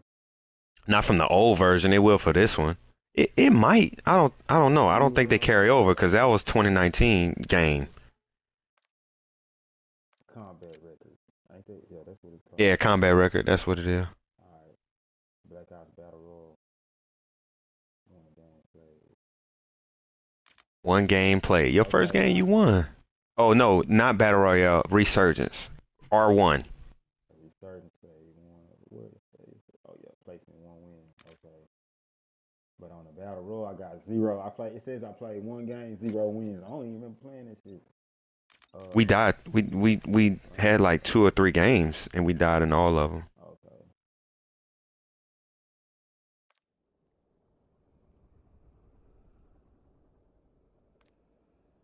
What, 10 teams in the start of this? I don't know.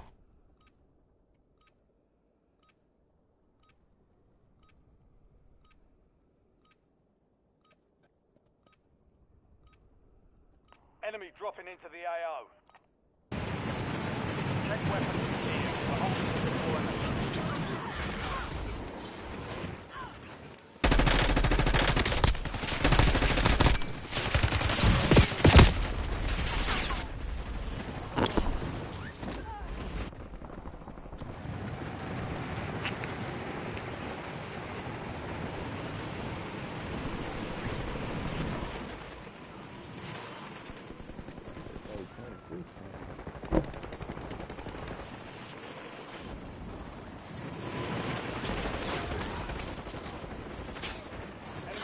Incoming.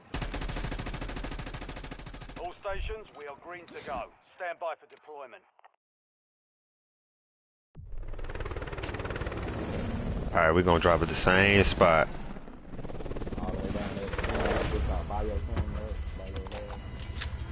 Your voice so muffled, boy. I don't know what you saying.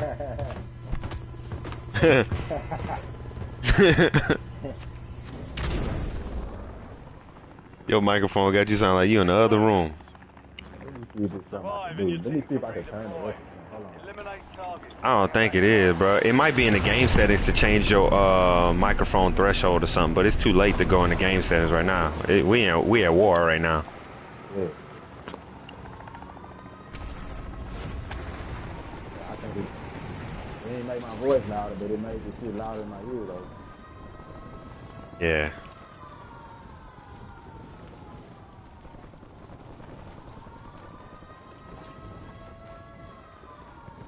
I got a purple gun for you right here if you want it. Ooh, you taking forever to get here, boy. Hurry your ass up. Yep. And you got bust. Right out there. And on this mode, whenever you kill somebody, you can see their teammate on the minimap. Oh, it forces that shit to show up? It'll ping the teammate.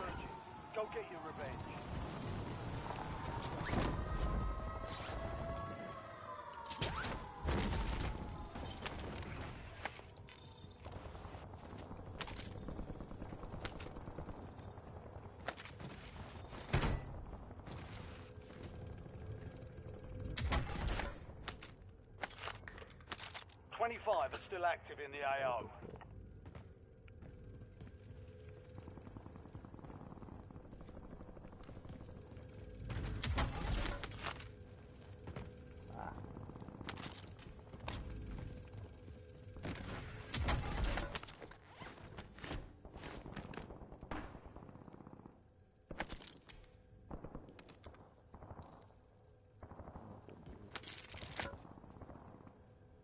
How you looking, B?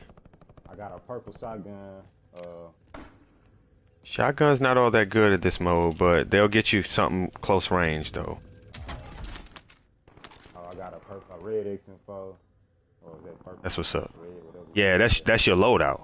Oh, you should have let me hit that so you can take my guns. Oh, how you? That's a loadout crate. I was just finna say it must have been. Cause that crate was highlighted red, I think, or purple or whatever. Uh huh. Yeah. Yeah. Okay, so that's something to know.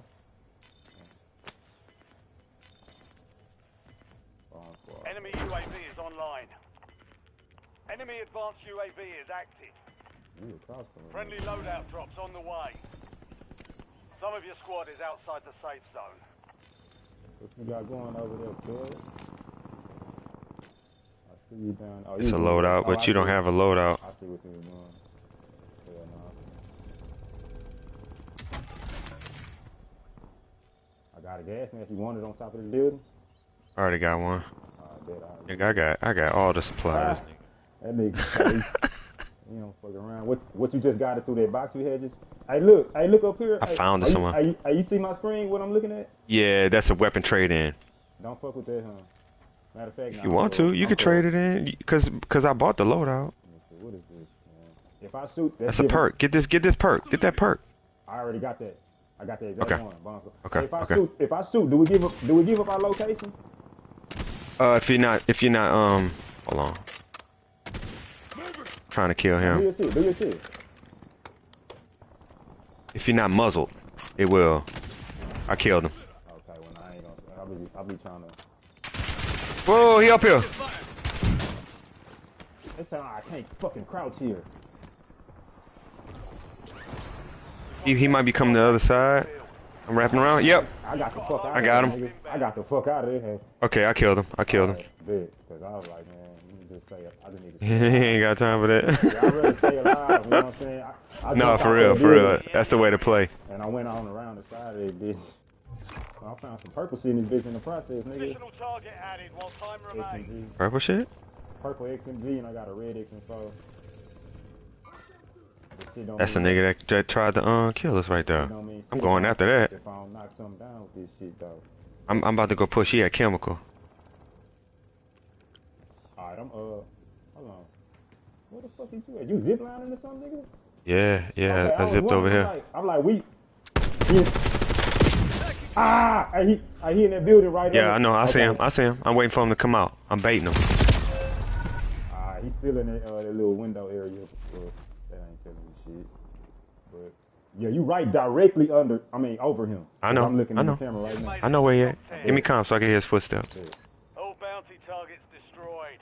Hell of a job. You're getting another chance. Weapons free. He on the roof. Yeah, he trying to shoot you.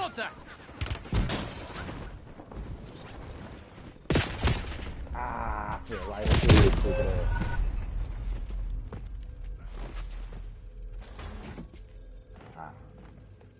It's alright. You gonna come back. I'm gonna hit these crates to take off seconds. You feel what I'm saying? Is that what they do? Yeah. I seen it was yes. That how went from like 12 Hold to on. Give me comms. Yes, that's why. No, he's right here. He a little demon. But since you alive, I'm coming back. Gas is closing in.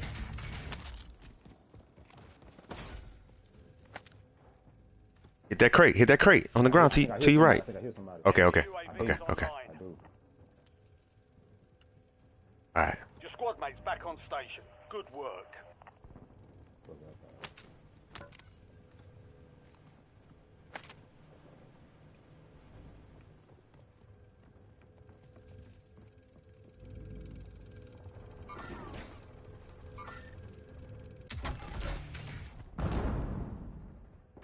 No, he got me. Man, he barely got me, bro. Your squad is down. Yes. Stay alive to bring them back.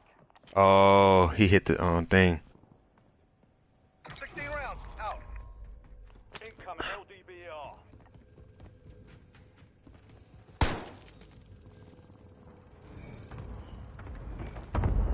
You have reinforcements inbound. You hear him? You know where he at? Yeah, but this fucking gun jump all around. Fire solution was bad. Miss.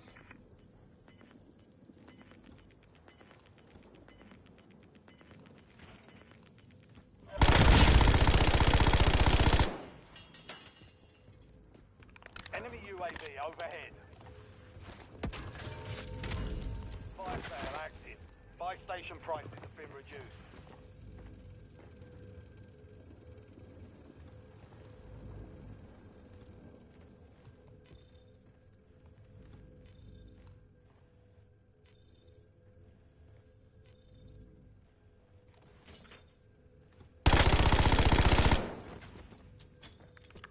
Where he at?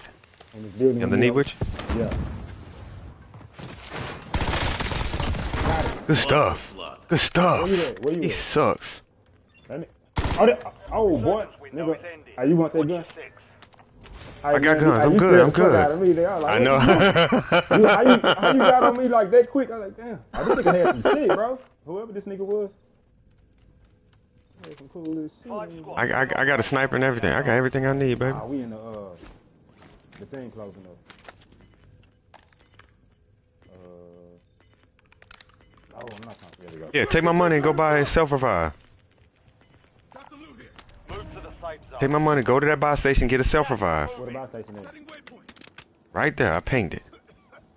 Buy a gas mask too. Yeah, self-revive. Shit. Oh, they let you buy that shit quick. Hurry up, hurry up. Enemy UAV is online. Get this perk, get that scavenger perk. You didn't even spend no money. Did you buy anything? Yeah, you didn't buy nothing. They said I got both of them. Oh, the self was free. I forgot during the fire sale it's free. That's what's up. Put your plate in.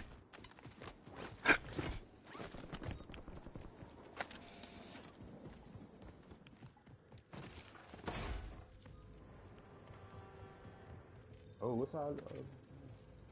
Little extra guns and stuff. You know what I'm saying? Hit. Oh, okay, it's the stuff. Hit. All right, we good. They got a key card thing on here, but that's a little more advanced than where you at right now.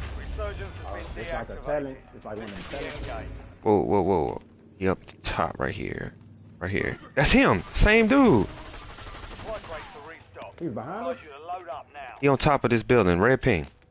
I'm trying to go get it. I'm trying to go get his motherfucking ass. Oh, that's you, nigga. Dumbass. He's gonna get me. Yeah. They coming.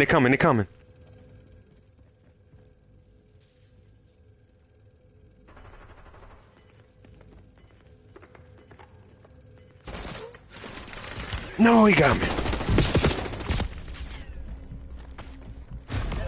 Dang, I'm dead. I'm trying to figure out how the nigga knew I was there.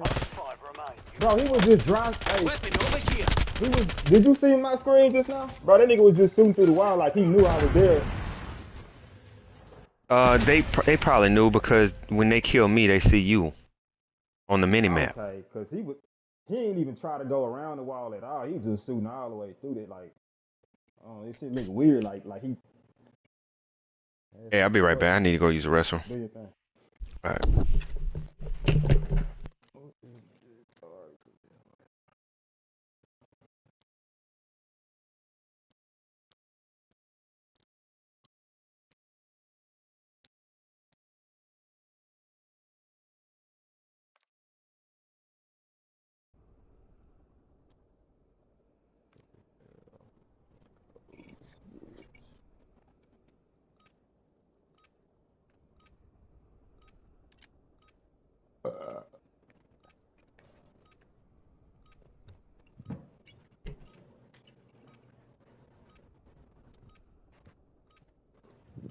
headed to the war zone. Get geared up. Stand by.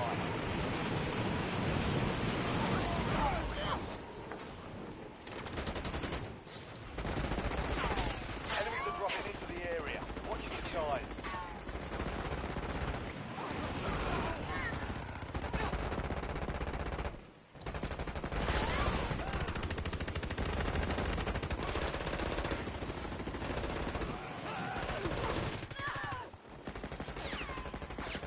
Enemy dropping into the AO.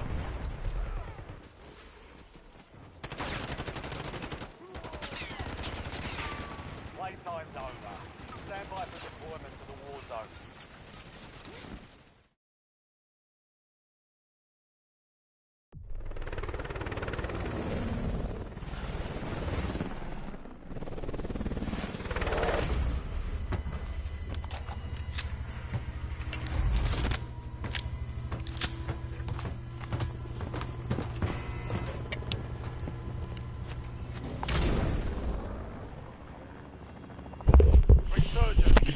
I'm back. You ready? Back on. Yeah, you ready? Yeah. Same spot. We're gonna drop the same spot. We just gonna creatures by habit. Creatures of habit. You having fun? Yeah, this is cool. The other one is more. It's more like unforgiving because when you die, you go to gulag and that's it. Yeah. This shit kind of like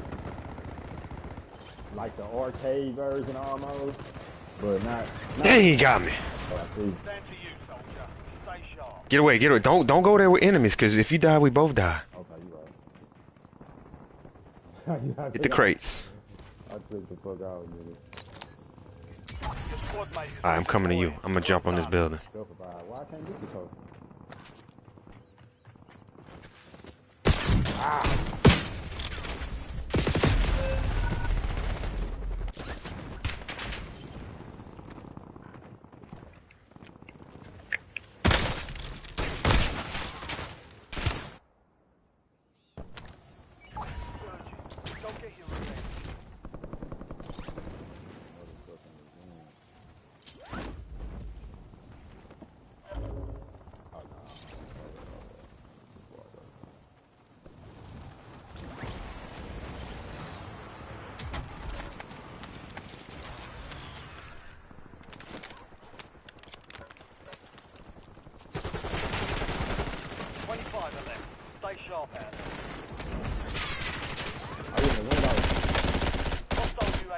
I got that nigga up off his head. He ain't gonna shoot bad.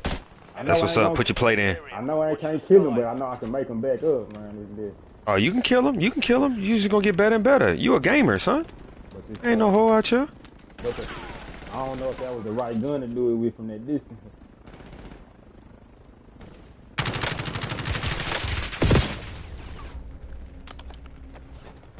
No. One on the roof, one in the window. Stay alive, stay alive. I was on the other side, getting kills. Fuck. Oh, them niggas got me surrounded. Nigga, I seen a nigga down there in that window. Well, that's how it be on this game. When they see shots on the mini-map, they all swarm to it. And try to get free kills. They call it third party. These niggas know all the secrets to the trade. Nigga, I've been playing this for 5 years. No, see, that's when guess that when Warzone came out? 2020? Yup. March 2020. Warzone before then? I ain't realize it. It was Fortnite, you know what I'm saying? And PUBG. Them was the Battle Royale games. And then, yeah, that's all I was hearing. PUBG, I was hearing a lot about this PUBG. I can't fuck with that Fortnite. That shit too hard, and that shit, like, I don't like the cartoony stuff either. I like some realistic looking. It's still fun, though. It's still fun. I feel you on the cartoony stuff because my partner like that, but I don't care. My little nephew, though, Jaren's son, he had me playing that shit with him, though. I mean, he better than me. He's only 10. He a beast at basketball, too. He an athlete. Both of them athletes. Oh, yeah.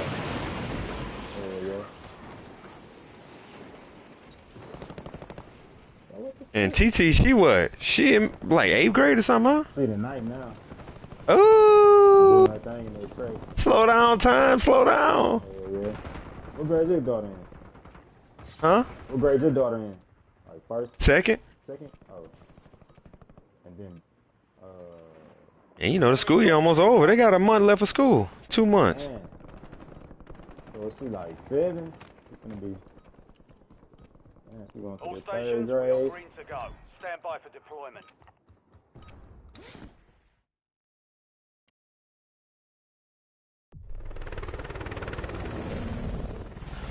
What'd you say?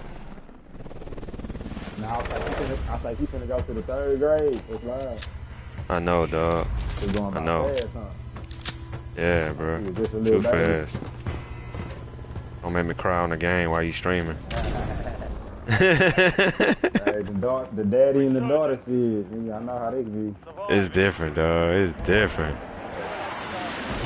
I mean, similar to having a son, but yeah, it's the girls, boy. Yeah. Weapon. Bioweapons.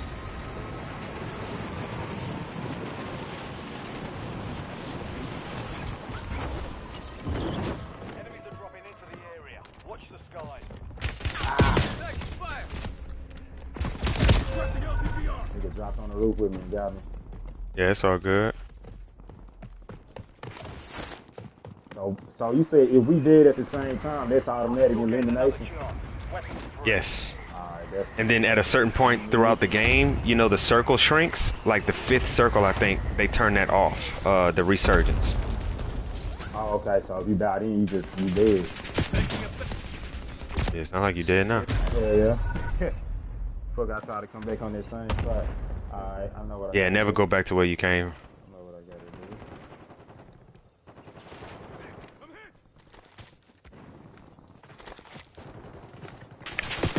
No!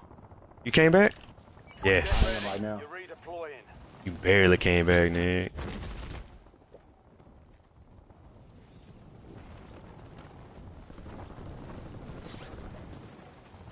Your squad mates back on station. Good work. Nigga, you are not going back there, huh?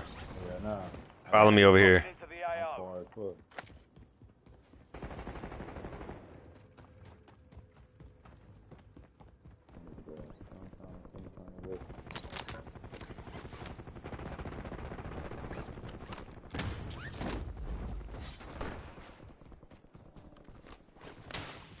Oh, somebody out of sniper trying to get me.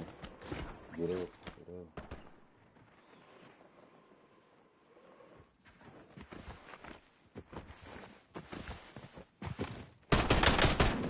UAV overhead.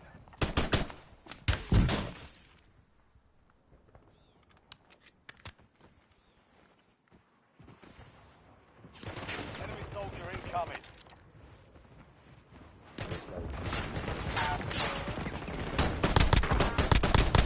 Target down. Marking the rest of them.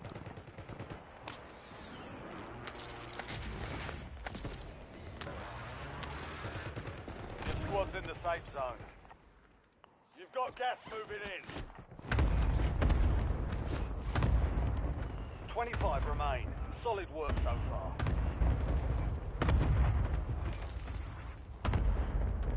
Oh, you go. This house say no ammo and I'm. What the fuck?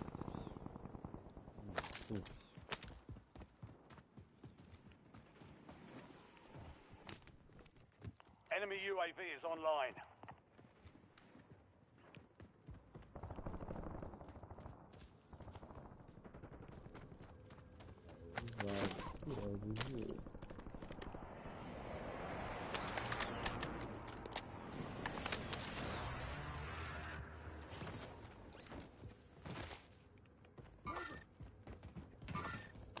Enemy UAV overhead.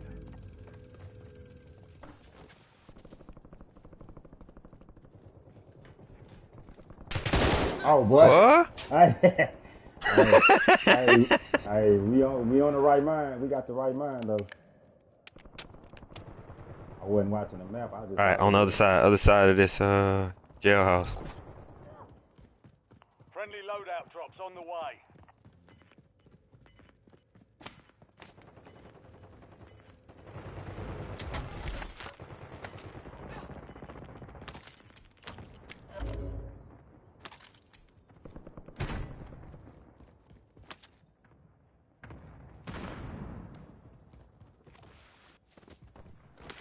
Come here, come get stuff. Come get Enemies stuff. are dropping into the area. Watch the skies. There's some feet. No window.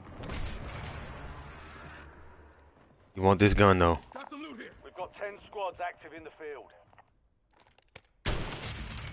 Oh yeah, you're right. And then you want this satchel. Oh, Oh. get down, get down. Dang, he got me.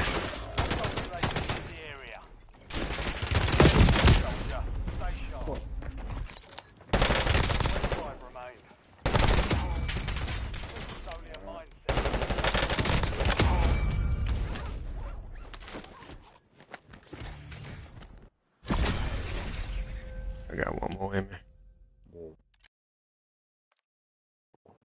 Get tired of losing after a while. Yeah. They let you get a little taste of victory, and then they crank up the skill of the players you playing against after that. Oh yeah, it's the it's B&M.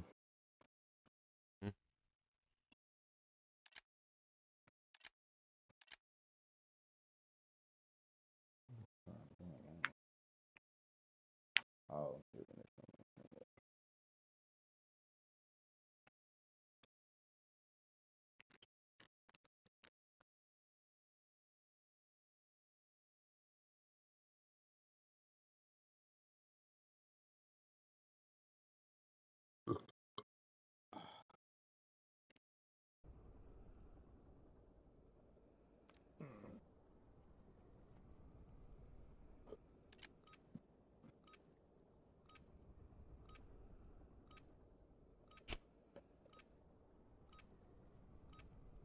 I'll be back.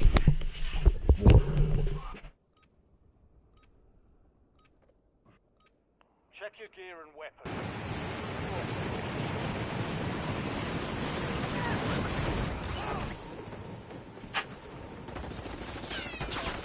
Enemies dropping into the AO.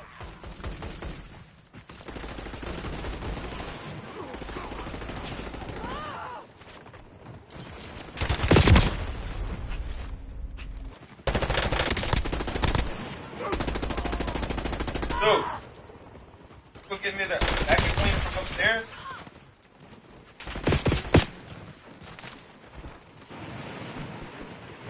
Enemy soldier incoming. Prep time's over. Now you deploy to the war zone.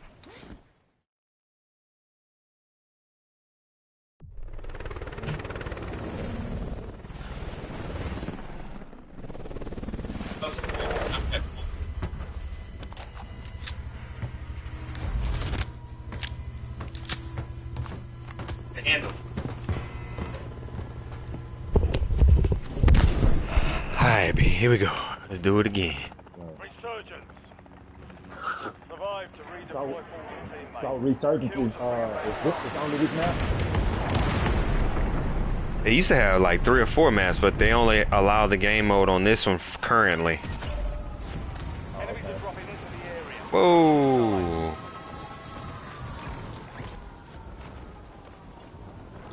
Oh, everybody going for that bio shit. Just right now down and stop a little short. Let them niggas have that.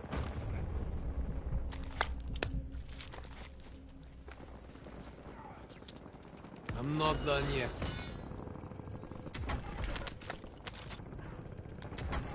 You come to me, I got guns for you. Real nice guns.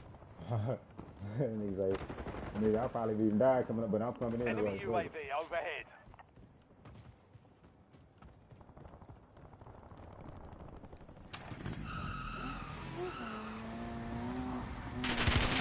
Taking fire.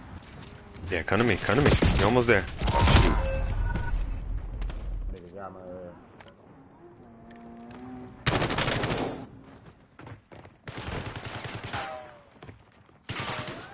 He coming up the stairs. There's 2 of them. One of them already up there. I know, I got you back though. Standing, soldier. Survive until your squad can redeploy.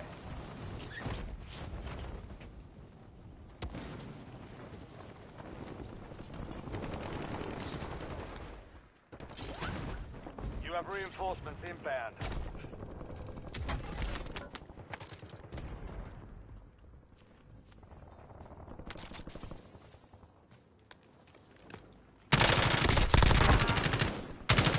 Look at you. Wait, Go ahead, did I boy. get him? Oh, I got his ass. He said, oh, I ain't think I got the nigga. Because I was kind of far away. You got him, son. Hey, you was on that same level with that boy, too. Here I come. Enemy destroyed. Use your tac map to hunt down the rest of them. 18 teams.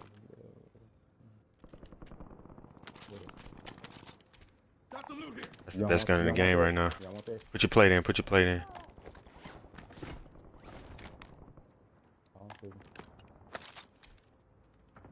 You always want an SMG and an AR, or AR and a sniper. Like, you just want to have 2 different types of guns with 2 different types of ammo. I got you. Your squad made it to the safe zone. Gas is closing in. Think somebody on top of it. Oh, that's you. They on roof, though.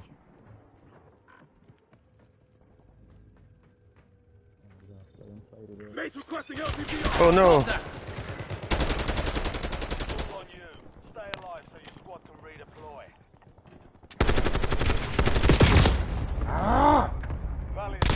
Yeah, you die quick on here. You gotta be behind something or in front of something, you know?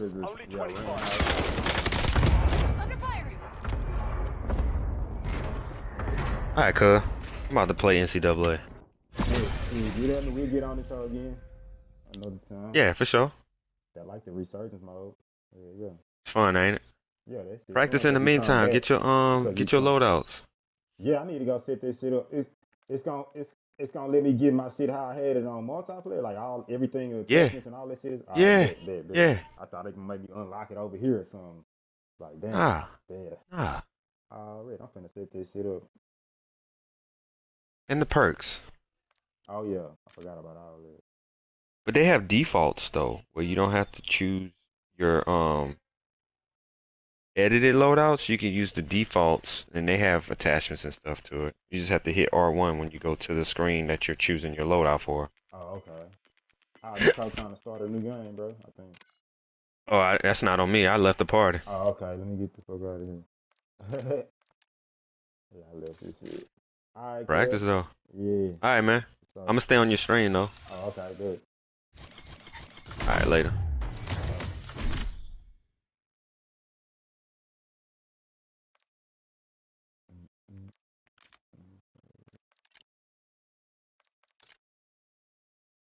But I ain't gonna do this next info.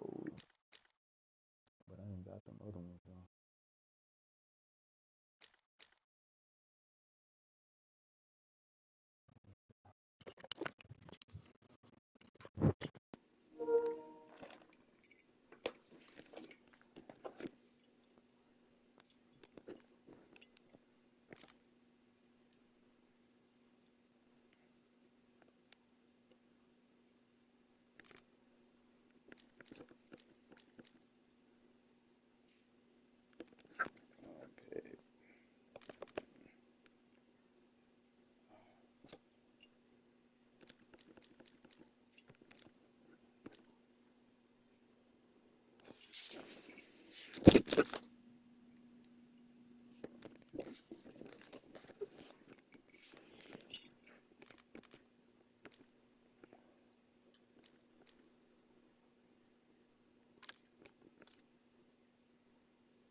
Say it's a lot. Attachments a lot.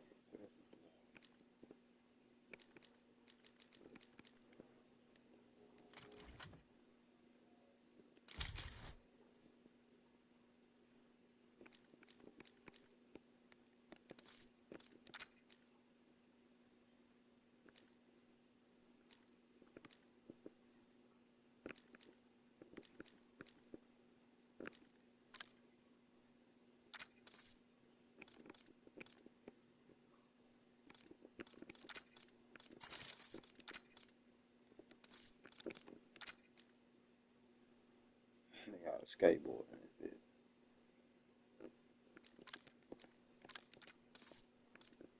Build your SMG for quickness and close quarter combat. Bet. Let me see.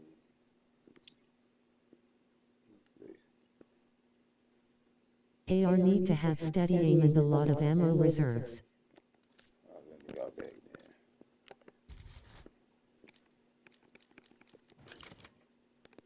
Shit, I got all this shit locked still.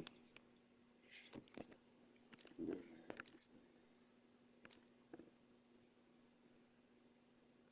the ones with the most of this shit. They say I gotta get it unlocked at GPR 91 level 30. So I gotta play with other guns to get this shit. GPR 91.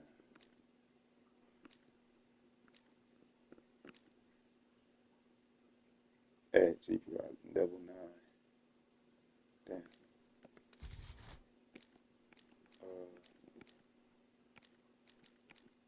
Yeah, all this shit still locked right now.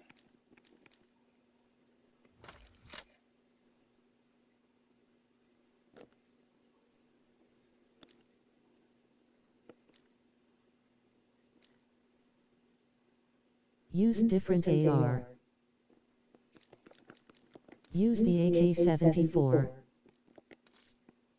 If you have it leveled. Hold up, okay. Hell nah. Level 1, nigga. All that shit locked. Right? Oh, not really. Well, to a degree. Wow. Yeah,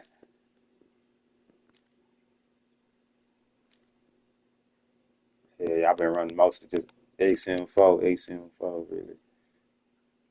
As much as you play the game, you don't have anything leveled. Shit, I be casual, bro. I'm on Maybe you only play with XM4. SMGs. Pretty much, Oh, the yeah. same gun over and over again, ha ha ha. ARs, SMGs. Not too much of the rifles. I don't really fuck with the long range shit. Like that.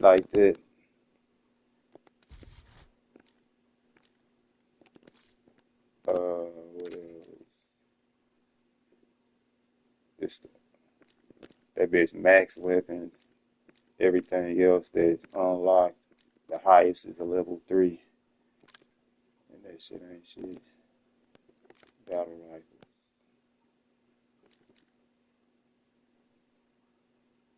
Pop a double weapon XP token. And play multi.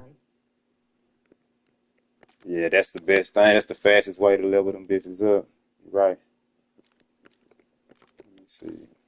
I ain't played multi in a minute anyway. That will get your gun leveled. Play Which Nuketown. which gun you think I should play with first right now and level up first? Oh yeah, them little small maps are good to get this shit done faster. You think I should level up one of them ARs? Try to do it. AK-74.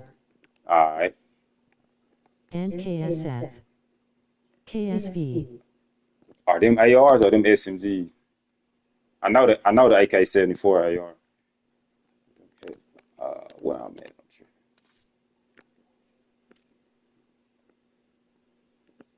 KSV is SMG.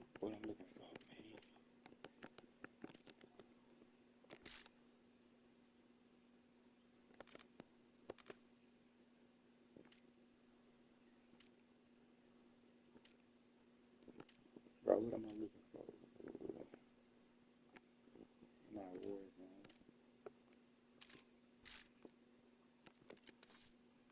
Like, that shit got confusing as fuck just to find this shit.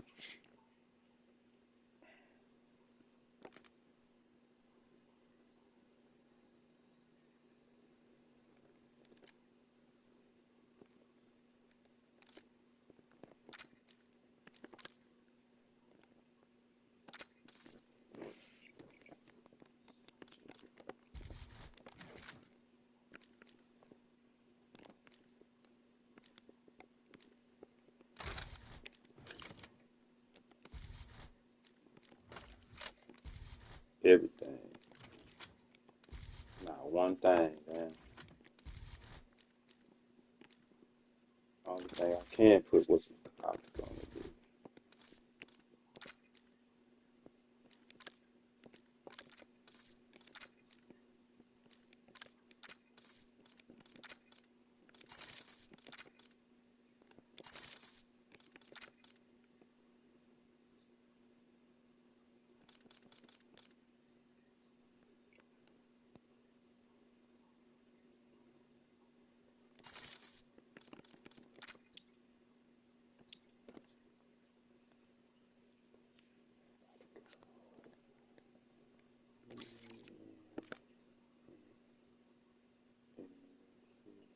But we'll go all the same color to do this person. Shit out the way.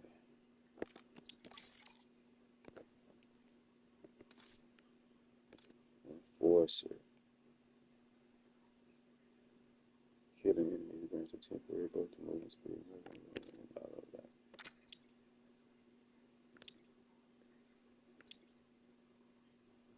Probably go gunfighter. Damage respond with an extra lethal. Extra perk. Perk 3 after.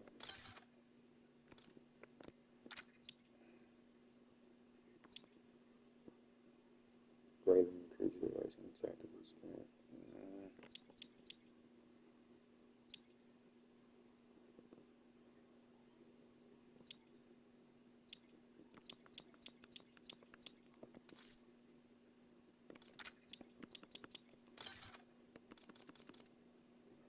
Nah, this shit don't matter because I ain't got shit on lock.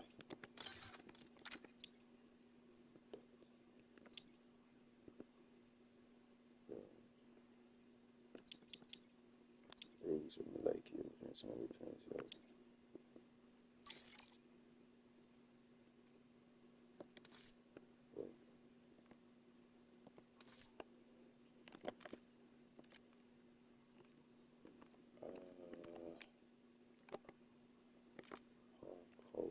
Man, I got every fucking.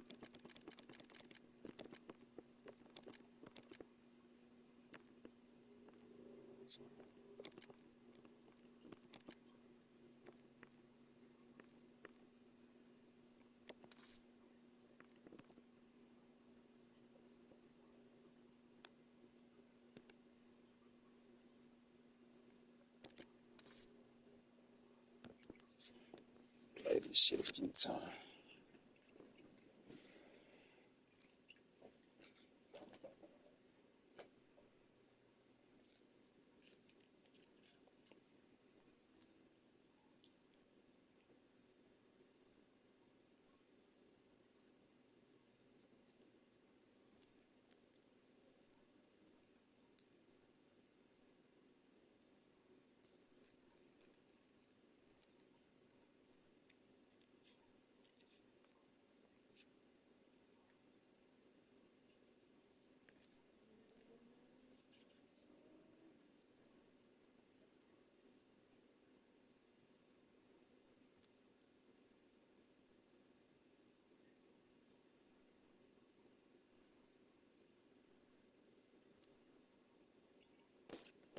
These.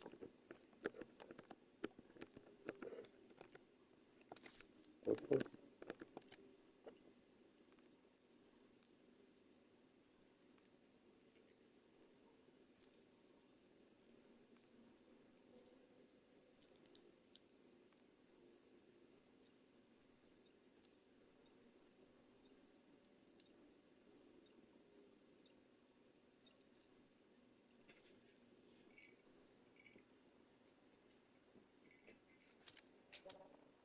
Damn, I ain't played this bitch in that long.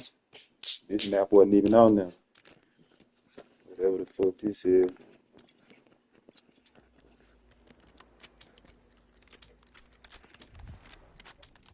I don't think we're going to Hardcore team deathmatch.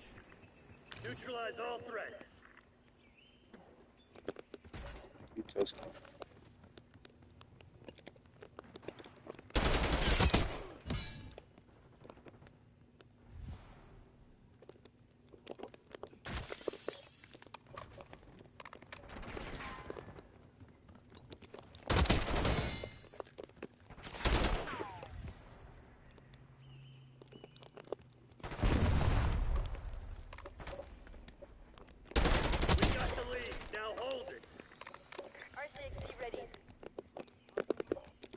That's a dog ass map. I like this shit.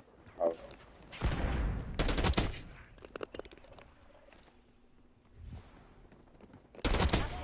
Bomb down.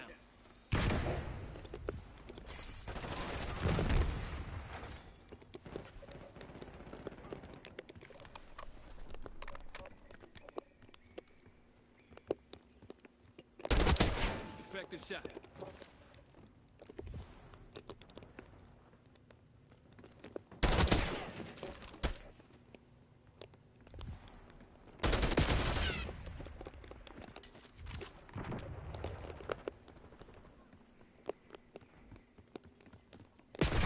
What the fuck I'm doing? Damn it, we've lost the lead. I'm dying.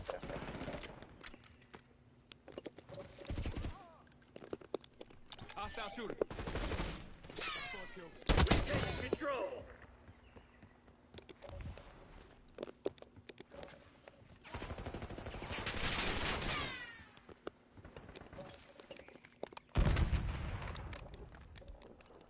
Eyes on enemy.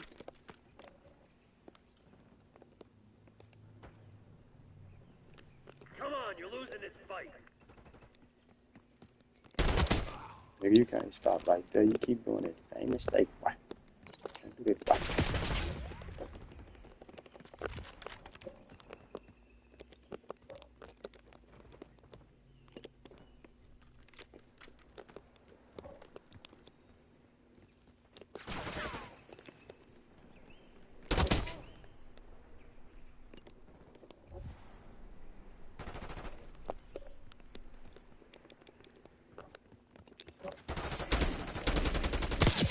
Flash.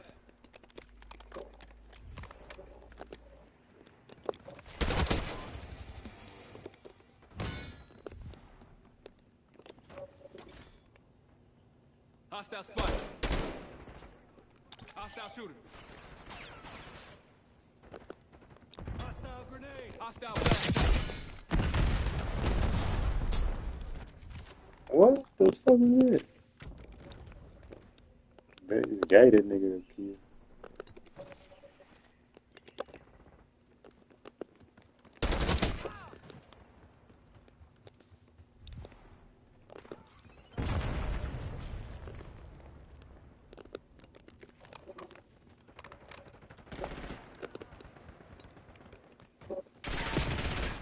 Oh, he laying down. Yeah, okay. What you doing, huh? See if you gonna stay there.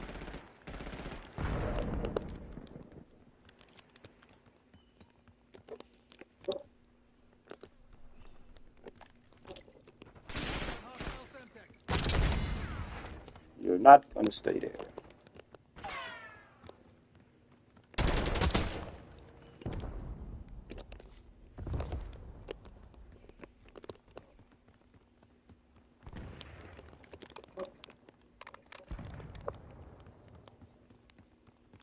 Target ID.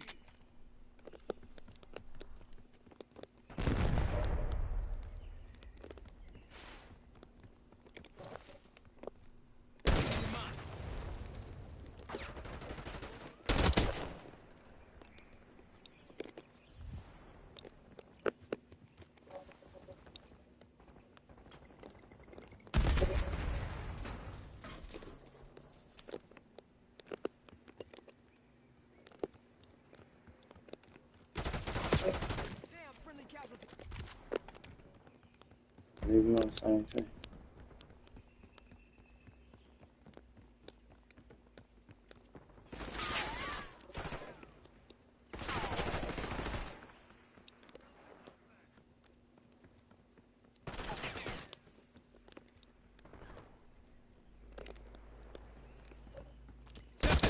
Front. Assaulting through.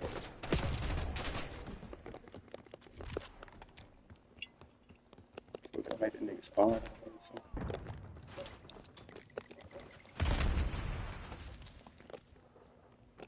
Mine. Stun inbound. Behind me, that's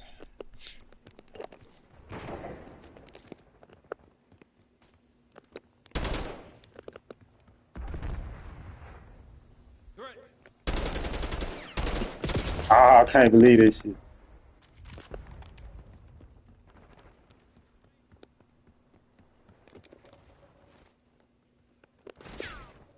Look good. Nigga, stay shooting me.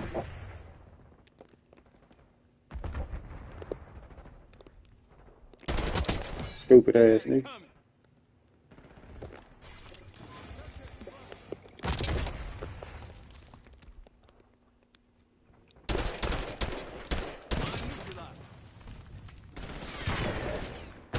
What?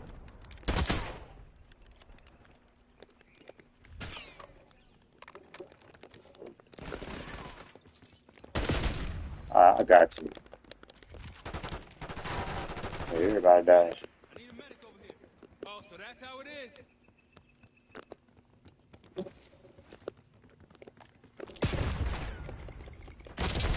Oh, afterlife.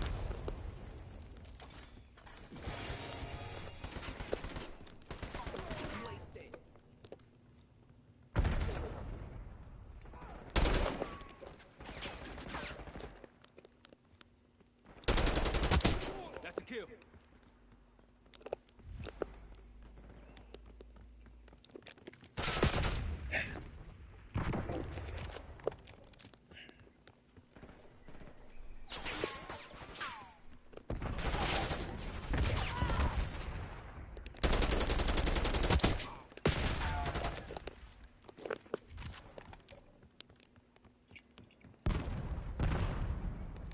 Foot patrol. Good effect.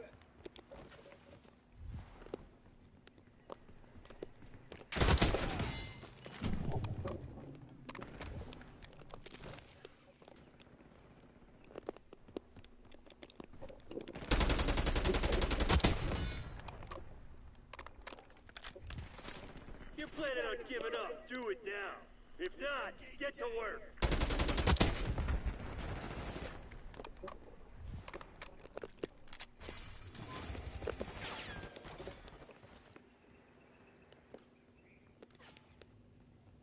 We got movement.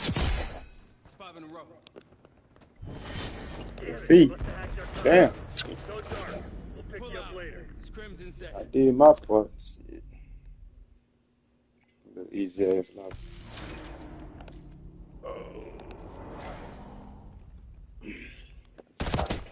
The next lobby might be harder though.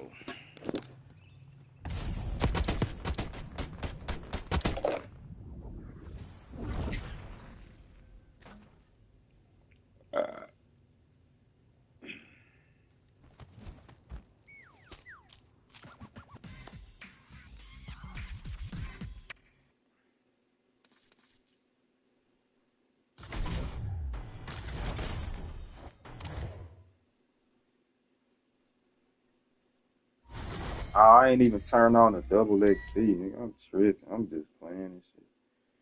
Turn this shit off. Nah, I ain't gonna turn on because I ain't finna be on here much long. I've been on this shit for like 3 hours, nigga. Probably done.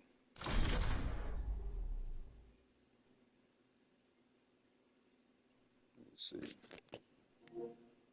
Yup. 2 hours and 54 minutes.